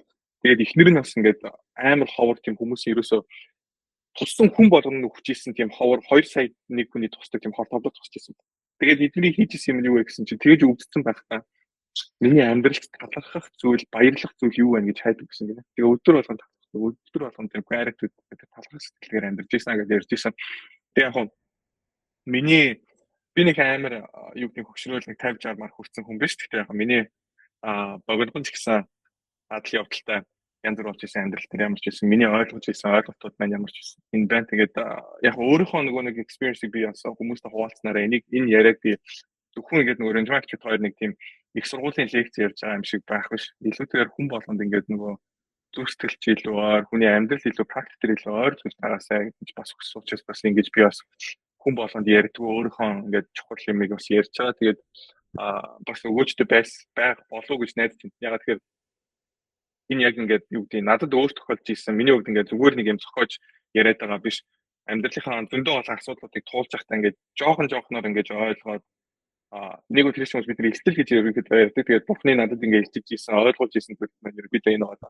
Тэгээд Jordan Peterson-ы зөвлөгөөг бас уулзъя гэж бодож байна. Энэ дэлхийд танигдсан айгуу мундаг юм Канадаас гаралтай одоо Америкт амьдарч байгаа тийм мундаг юм сэтгэл зүйч хүн ба. Тэгээд Jordan Peterson-ы хувьд болохоор үнэхээр чи ямар нэгэн байдлаар ингээд депрессэнд орсон байх юм бол юу ч гэсэн юм уу гэж бас үлж илээ. Тэгээд ийм зарим хүмүүс сайн нөлөөлдөг, зарим хүмүүс нөлөөлдөггүй. Чи яахыг мэдэхгүй тийм болохоор юу ч гэсэн уугаад үдчихэ. Уух юм бол сайн нөлөөлж болно те. Ягаад гэвэл ямиг дордуулаад юу гэдэг те амиа орлох хүрэхэд тэр нэг асуудалд хүрэхээс өмнө ерөнхийдөө хийж болох бүх юмыг ерөнхийдөө хийгээд чиг гэж ярьж байна. Тэгээд амиа орлох байгаа хүмүүс байх юм бол чи өөрийгөө бодох биш ардчин үлдэх хүмүүсийн талаар бодооч. Ягаад гэхээр амиа хүн ингээд ойр дотных нь хүн амиа орчихороо Jordan Peterson-аас дотны хүн амиа орлоо гэсэн гинэ. Тэгээд өөрөө ч гэсэн тэрийг хараад ингээ уйлаад яриад байгаа байхгүй. Тэгээд би ингээд бодсон чинь манай өвөөгийн ээж нь амиа орлож исэн. Гэтэ би тэр хүнийг болохоор бүр багтаал нэг хайлт харж исэн болохоор надад тэр нэг хүчтэй memory байдаг болохоор би тэр имийг нэг мэддэггүй байсан байхгүй. Тэгтээ ямар ч гэсэн амиа орлож исэн. Тэгээд намайг 5 дугаар ангид байхад баха манай ангийн нэгдүгээр сургуулийн манай математик ангийн банд амиа орлож исэн. Тэгээ айгу тийм сонирн болж амиа орлсон гэдэг байхад юу вэ? Яагаад гэжтэй. Тэгээд бид нар хизээч мэдэхгүй яг 100% юу болсныг бид нар мэдэхгүй 100% тэр хүний толгойд юу болж ирсэн мэдэхгүй. Гэхдээ өгчих юм бол нөгөө нэг талаасаа нөгөө бид нар туслах боломжгүй болчихсон гэдэг утгаараа нөгөө ард нь үлдсэн ойр дотных хүмүүс нөгөө байнга асуулттай хоцорчд юм байна л да. Би ямар буруу юм хийчихв? Би яах байсан бол те би юу хийх ёстой байсан юм бэ гэх юм уу те би тэгээд хилцэн дээрээ би алдчихв. Тэр үед би тэгээд муухай хилцэн дээрээ алдчихв гэх юм уу те. Тэгэхээр нөгөө үгээ бид нэр бодох ёстой бас нэг талаасаа сануулдаг. Гэхдээ нөгөө талдаа чи амиа орлох талаар бодож байгаа бол чи ард үлдчихэж байгаа хүмүүсийн хандлага чи бод те. Тэр хүмүүс өөрсдөө буруутгаад тавцсан те. Тэгэхээр ганцхан энэ бол чиний асуудал биш. Чиний гаргаж байгаа шийдвэр чи ганцхан чамд биш. Чиний эргэн тойрны хүмүүс нөлөөлт юм байна гэдгийг ингээд аягүй сайн бодох хэрэгтэй. Тэрний нэг тод жишээ би сайхан библ уншиж байхад ингээд Египтээс гарсан номон дээр 12 хүнийг авчиад Канаан газрыг шалгуулах гээд 12 хүн явуулдаг байхгүй. Тэр мань яасан бэ гэхээр Египтээс хүмүүс еврей хүмүүс гарчаад сүлд явж байгаа. Тэгээд өөрсдөө нь Бурхны амарсан газарт орохоос өмнө тэнд амьдарч исэн хүмүүстэй байлдаа тэр газрыг эзлэх шаардлагатай. Тэгээд 12 хүн явсан чинь 11 гэж ирээд айгүй том биетэй бүр ингээд giant-уудаас гаралтай юм том биетэй уусууд байна. Бид нар тгийгээд өсө багхгүй. Энтергээд айгаад ороод ирдэг.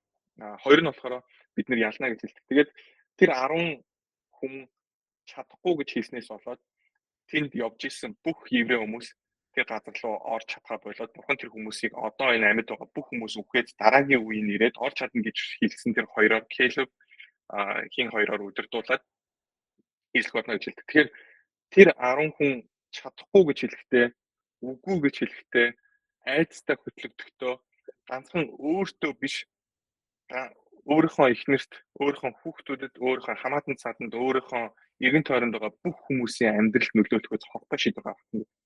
Тэгэхээр юу гэхээр миний ингэж амьдрах нь чамд ямар хамаатай юм. Тэгээ би ууж иднэ чамд ямар хамаа. Би мөрөөдө тоглоно чамд ямар хамаа гэж хүмүүс хэлгээд байдаг. Үгүй ээ. Чиний хийж байгаа шийдвэр чинь чиний ойр дотны хүмүүс нөлөөлж байгаа. Чиний гаргаж байгаа үйлдэл чинь ганцхан чиний ойр дотны хүн гэлтгүй чиний уус оронд ч нөлөөлж байгаа. Ганцхан одоо чинь Гитлерийг л бодлоо тий. Маш олон еврей хүмүүс ингэж алж ирсэн. Тэгээд нэг хүн ингэж юм одоо юу гэдэг те ёрын байх нь, нэг хүн мунхаг байх нь, нэг хүн ингэж юм буруу үйлдэл хийх нь ганцхан тэр хүнд гэлтгүй тэр хүн эргэн тойронд нь өшөө бүр онхоо тохиолдол бүхэл бүтэн үндэстэнд бүхэл бүтэн улс оронд бүхэл бүтэн дэлхийд бүхэл бүтэн түүхийг өөрчлөх үе нөлөөтэй байж болдог. Тэгэхээр өөрийнхөө гаргаж байгаа шийдвэр болгон дээрээ хүн бодолтой байгаад хүн гэдэг чинь өөрөө тийм айгүй хүчрхэг үн цэнтэй бүтээл учраас өнөөдөр чиний гаргаж байгаа шийдвэр чи хөтөл ингээд эргэн тойрны амар нөлөөтэй юм байх шүү гэдэг хүн бодох юм. Тэгээд жижиг амжилтууд дээр ажил гэдэг зөвлөгөө өгсөн байсан. Тэгээд бенчмарк чи оруулж ирчээд баах юм яриад байгаа. Sorry гэхдээ ямар ч энэ нэг сэтгэл зүйчийн зөвлөгөө байсан бохоо. Та гэхдээ нэмж ярих юм. Энэ дээр ярих юм байл та тустай үедээ шууд орж ирээд татаад яриараа байна. Өдөр тутамдаа яг л миний түрүү чи ярьдсэн нөгөө том юм бодоод нөгөө жин хасалтай холбоотойгоор 10 кг бодоод авах биш. Зүгээр л жижигхэн тэр тухайн өдөртөө чи тасад хийсэн байгаа дээрээ би хайф байгаад адилхан жижигхэн амжилтууд дээр ингээд одоо жишээ нь анхаарал хандуулаа. Тэгээд тэр чин чамд ингээд амьдрал чин жижигхэн тэр аз жаргалуудыг бэлгэж болно гэдэг бид ярьж. Тэгээд амьдрал чинь ерөнхийдөө юу буруу байна, юу засаж болохгүй байна, ямар асуудлууд байна гэдгийг ерөнхийдөө олж хараад тэгээд тэр асуудлууд дээр ерөнхийдөө баг багаар ажиллах юм бол айгүй зүгээрээ гэж ярьжлаа. Тэгээд таны орчин танд нөлөөлдгөө гэж бас хэлж илээ. Тэгээд орчингоо өөрчлөх юм бол бас айгүй сайн гэж бас ярьж ирсэн. Тэгээд яг нөгөө би өөрөө ингээд амьдралаас орчинтой холбоотой юм ярих юм бол би нөгөө уухай болсон чинь нөгөө уудаг орчин, уудаг нөхөрлөл миний амьдралаас алга болсон. Яг тэгэхээр нөгөө хүмүүс уугаад ингээд шоуд муугаад янз бүрийн парти хийхээр намайг дуусдаг байсан. Дуудах болт нөгөө инкээс тач уух болсон. Тэгээд нэг иймэрхүү өөрчлөлт бас гарч ирсэн. Тэгээд миний амьдрал яг хийж өөрчлөлт маань хамгийн том өөрчлөлт маань ер нь бол энэ би уухаа болсон. Дасгал хийдэг болсон. Энэ хоёр надад айгүй сайн видео бол нөлөөлсөн. Тэгээд дээрэс нь ажилтай холбоотой юм дээр болохоор би ямар ч ажил нэг тийм надаас доор биш. Би зүгээр тааралцсан юм ч гэсэн би хийгээд явж чадна гэдэг бас ингээд надад тийм итгэл зориг бас орж ирээд тэрний дараа бас би надаас айгүй тавьчихлаа гэж байна. Тэгээд би тэр лимоны лайсенсыг аваад ингээд шалгалт малгалтын өгж мөгөж учраас нэг өөр тэр хүн дээр нэг цуглуулсан шалгалтыг бол 3-1 юм яваад. Тэгээд тэр бас надад бас ингээд тэрхэн үед би тэр ажлыг ингээд 5 сар 6 сар хийж чаднаа айгүй тийм тайвшруулыг өгдөөс яагаад гэвэл ингээд нэг талаасаа ингээд нэг жижигхэн ч гэсэн надад амжилт байгаа гэсэн баггүй тэр нэг хүн зөөгөл нэг цэгийг дээр нэг хүнийг аваад бэ дээр авчид буулгаад нэг $150, $100, $60 ажил хийлээ гэж бодоход их мөнгө биш ч гэсэн тэр миний амьдралын санхүүгийн асуудлыг шийдвэрлэх нэг тийм амар том өөрчлөлт биш ч гэсэн надад айгүй тийм баяргуур ачаадсэн баггүй. Тэгэхээр тэр айгүй том өөрчлөлт байсан. Тэгээд амьдрал зовлон зөвтгөхүйц утгатай байж болно гэдэг. Энэ бүр амар хүчрхэг. Чи амьдрал чинь гэхээр амьд байж байгаа чи заавал жаргалтай байх хэрэгтэй гэсэн биш. Заавал чиний амьдралд 50 ингээд амар 50 гоё байгаад чиний гоё газар заавал амьдраад бодож чинь заавал чи нэг Швейцарын ингээд гоё зураг мөр гаргах нэг амар гоё заавал чи нэг Швейцар шиг гоё газар очиод ингээд цаг налаад хэрэгтэй гэсэн үг биш. Амьдрал чинь зовлонтой байж болно. Хүнд байж болно. Ягаад гэхдээ тэр чиний зовлонгоос чинь илүү чухал одоо амьдралын утга учир үнцэн байгаа учраас чи зовж байгаа юм байх шүү гэдгээ бас заримдаа хүн бодож болно гэнэ. Тэгээд энийг надад бол шууд миний охтууд надад санаанд орж ирсэн. Тэг хүүхдээ авах тийм амархан биш. Хүүхэд өсгөх тийм энгийн ажлаас биш. Тэгээд 3 хүүхэдтэй байна гэдэг тоглоом биш. Миний эхнэр хоёрын хувьд бол анх бол ингээд охиноос сэтгэлийн төлөвийн төлж чадахгүй айгүй хэцүү байсан. Тэгэл одоо ингээд 3 хүүхэдтэй байна. Тэр чинь нэгэн сэтгэлд явна, хоёрын сургууль явна гэл. Тэгээд гэхдээ охтууд ахаар би ингээд амар баярлдаг. Хаяа ингээ уйлмаар санагдав. Тэгээд юугаараа гэхээр яаж зовж исэн, яаж хэцүү байсан, тэрнээс илүү давтсан гайхалтай ингээд гайхалтай зүйл байгаа байхгүй юм. Тэгээд тэрийг бас олж харах хэрэгтэй юм шиг надад санагдсан. Тэгээд амьдрал ерөнхийдөө хүн утга учиргүй гэж бодоод байх юм бол нөгөө юу ч хийхээ болждаг гинэ. Яагаад гэвэл амьдрал утгагүй юм чи юу ч хийсэн утгагүй шүү дээ. Тийм болохоор нөгөө амьдралаас утга учир олж харах юм бол магадгүй та тэрнийхээ яриад хийж байгаа жижиг үйлдэлүүд хүртэл утгатай санагдах байхаа гэдэг. Бас зөвлөгөө өгч илээ. Тэгээд ярианы төгсгөлд ерөнхийдөө Библиэр гэдэг хэсгийг ерөнхийдөө хин ренжмагч хоёрыг гэрээчүүдээс яриад ерөнхийдөө бол юу талбай өндөрлөх талбай хандъя гэж бодчихсон. Тэгээд Филиппой номны 4-р бүлэг байдаг. Тэгээд энэ номны учир нь юу вэ гэхээр Паул сайн мэдээ тараагаад явж байхдаа Ромд айгүйх очих хүсдэг байсан. Тэгээд Ромд очсон чинь очиод хүмүүс нөгөө нэг сайн мэдээ тараахаас илүү тэгээд авчиад манай хоригдчихдаг. Тэгээд яг house arrest буюу ингээд нэг юм одоо монголоор ярих юм бол гэр хоригч гэх юм уу. Тэгээ нэг юм бандны гэрт хоригдсон байсан юм шиг байгаа. Тэгээд ингээд хоригдсон байдаг. Тэгээд ингээд хоригдсон. Тэгээд алуулах гад тэгээд Паул угаасаа алуулаад дуустдаг. Тэгээд Неро гэдэг Роми хааны үед ерөөд алуулсан байна гэж ерөөд бол тийч хүмүүс үздэг. Тэгээд тэгж хоригдсон байхдаа хэлсэн үг нь. Тэгээд тэгж юу гэж хэлсэн бэ гэхээр тиймд миний баяр хөөр ба титэм мөн миний хүссэн тэмүүлэх хайрт ах дүүнэр минь эзэн дотор бастай зогсохтун эзэн дотор санаа нэгтэй байгаарай гэж би юудагаар хичээнгүйлэнгуяа мөн сүн би уучлаарай би Библи монголоор уншуулсан сүнтүү хийгээс хичээнгүйлэнгуяа тиймээ үнэнч нөхөр минь чамаас гоё сайн мэдээний төлөө наадтай болон Клем миний бусад хамтран зүтгэгчтэй хамт зүтгэсэн эдгээр эмгтээчүүд туслаарай биднээс нэрс амийн номд би тэдний нэрс амийн номд би тэгээд гол хэсгийн эзний дотор үргэлж баярлаа. Би дахин хэлье. Баярлах тун. Энийг бүр айгуу тийм emphasis өгөөд ингэ тодорхойлоод та нарын төвчээр бүх хүмүүст мэдгэдэг эзэн ойрхон байна. Юунд ч бүү санаа зов. Харин альва зүйлд залбирлаараа болон гуйлтаараа талархалтайгаар хүсэлтээ бурханд мэдүүлээ. Бүх оюун ухаанаас дээгүүрх Бурхны амар тайван Христ Есүс дотор та нарын зүрх сэтгэл санаа бодлыг хамгаална. Тэгээд бүх оюун санаанаас дээгүүрх Бурхны амар тайван. Тэгээд peace above all understanding буюу хүний ойлголтоор хүн ойлгохын аргагүй тэр амар тайван Бурхан чамд өгөх болно. Тэгээд тэр амар тайвныг авахын тулд яах ёстой гэсэн чинь талархалтайгаар залбираа гэж Библиэс байгаа байхгүй. Тэгээд өнөөдөр надад сэтгэл зүйн хямралд байгаа магадгүй готролд орсон байгаа улсуудын ерөнхийдөө энэ Ханы эдгэрэх тэр нэг арга байдал эдгэрхийн тулд хийх ёстой зүйлийг Библиэлд хэлсэн байсан юм байна тий. Одоо олон жилийн дараа сэтгэл зүйч нарын толгойн сэтгэл чинь ямар ч юм бэ гэдгийг олж мэдж байгаа. Энийг аль хэдийн 2000 жилийн өмнө тест хүмүүсийн мэддэг байсан байна гэдгийг бас Библи харуулж байгаа. Тэгээд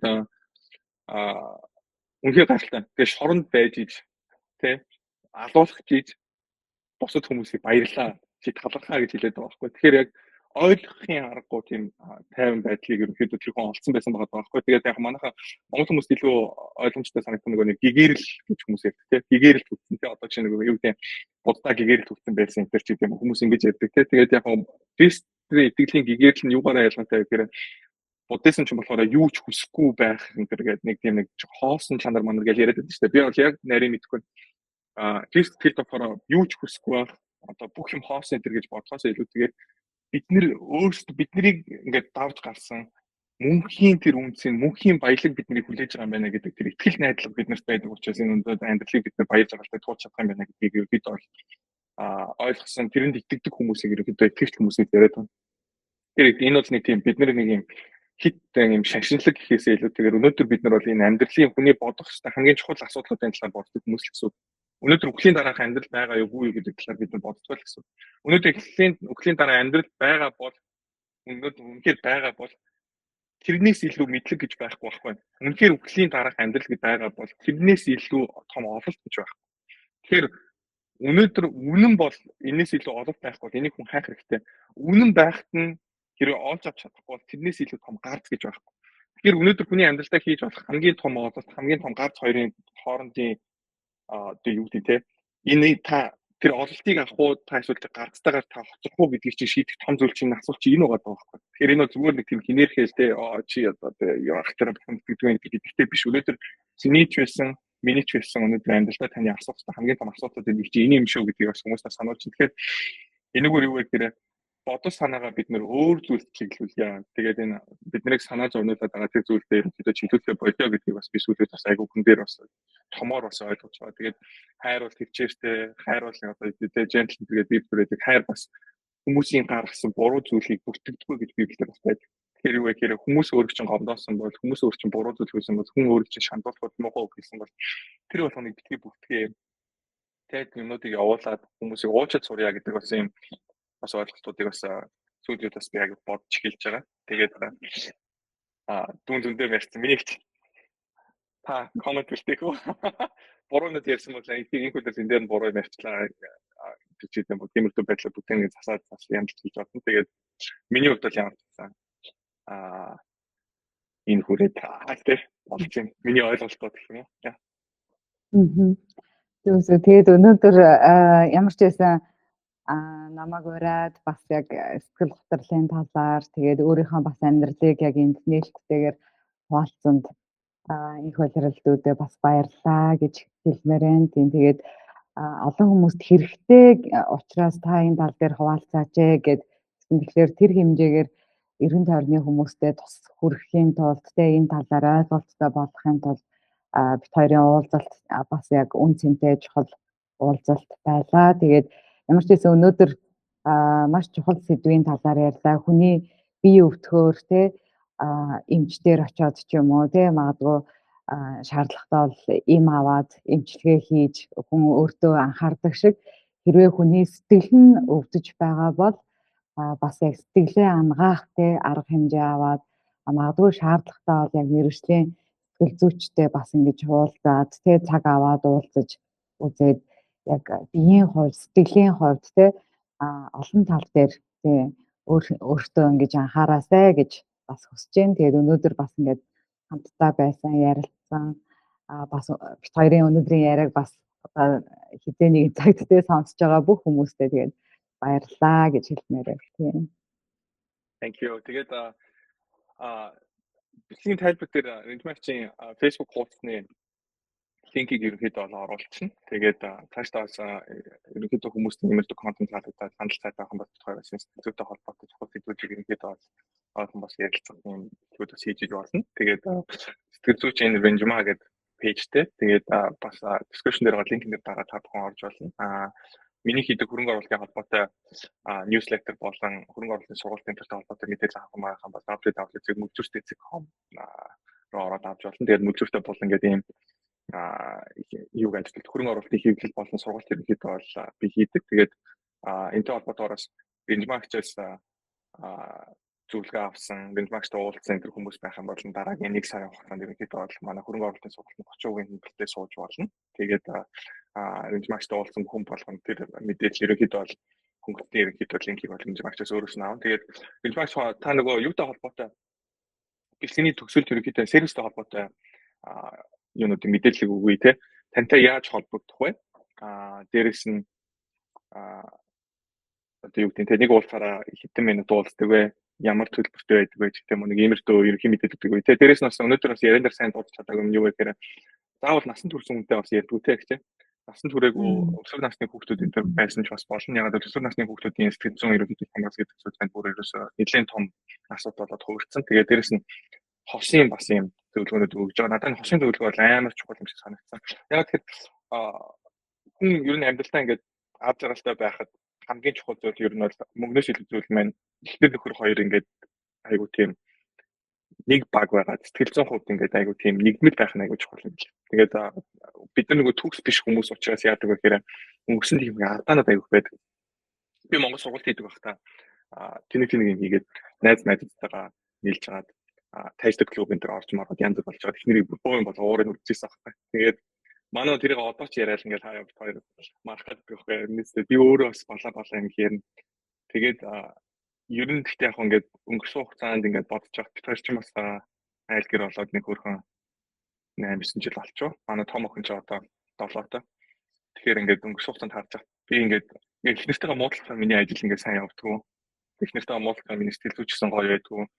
Их нэртэйгээ ингээд харилцаа сайтай байгаад ингээд нэгмэл байгаад хамтдаа ингээд сүмдээ яваад энэ төр ингээд явхад яг ямар ч асуудлыг ингээд хамтдаа туулах чадах юм шиг итгэл зориг ингээд айгу төрдөг.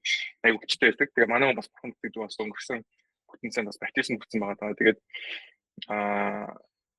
тэгээд гэр бүлийн зөвлөгөөс авч болно. Тэгээд sorry би бүр өөрийгөө ярьсараа тарцсан.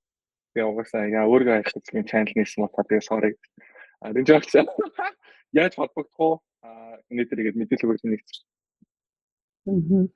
За ер нь бол Facebook пэйж хуудасаар ерөнхийдөө холбогдож болно. Тийм тэгээд чатлаад цагаа аваад тохироод үйлчлэгээ авч болно. За тэгээд миний хувьд болохоор ерөнхийдөө бичлж болон одоо онлайнаар бас зөвлөгөө өгдөг.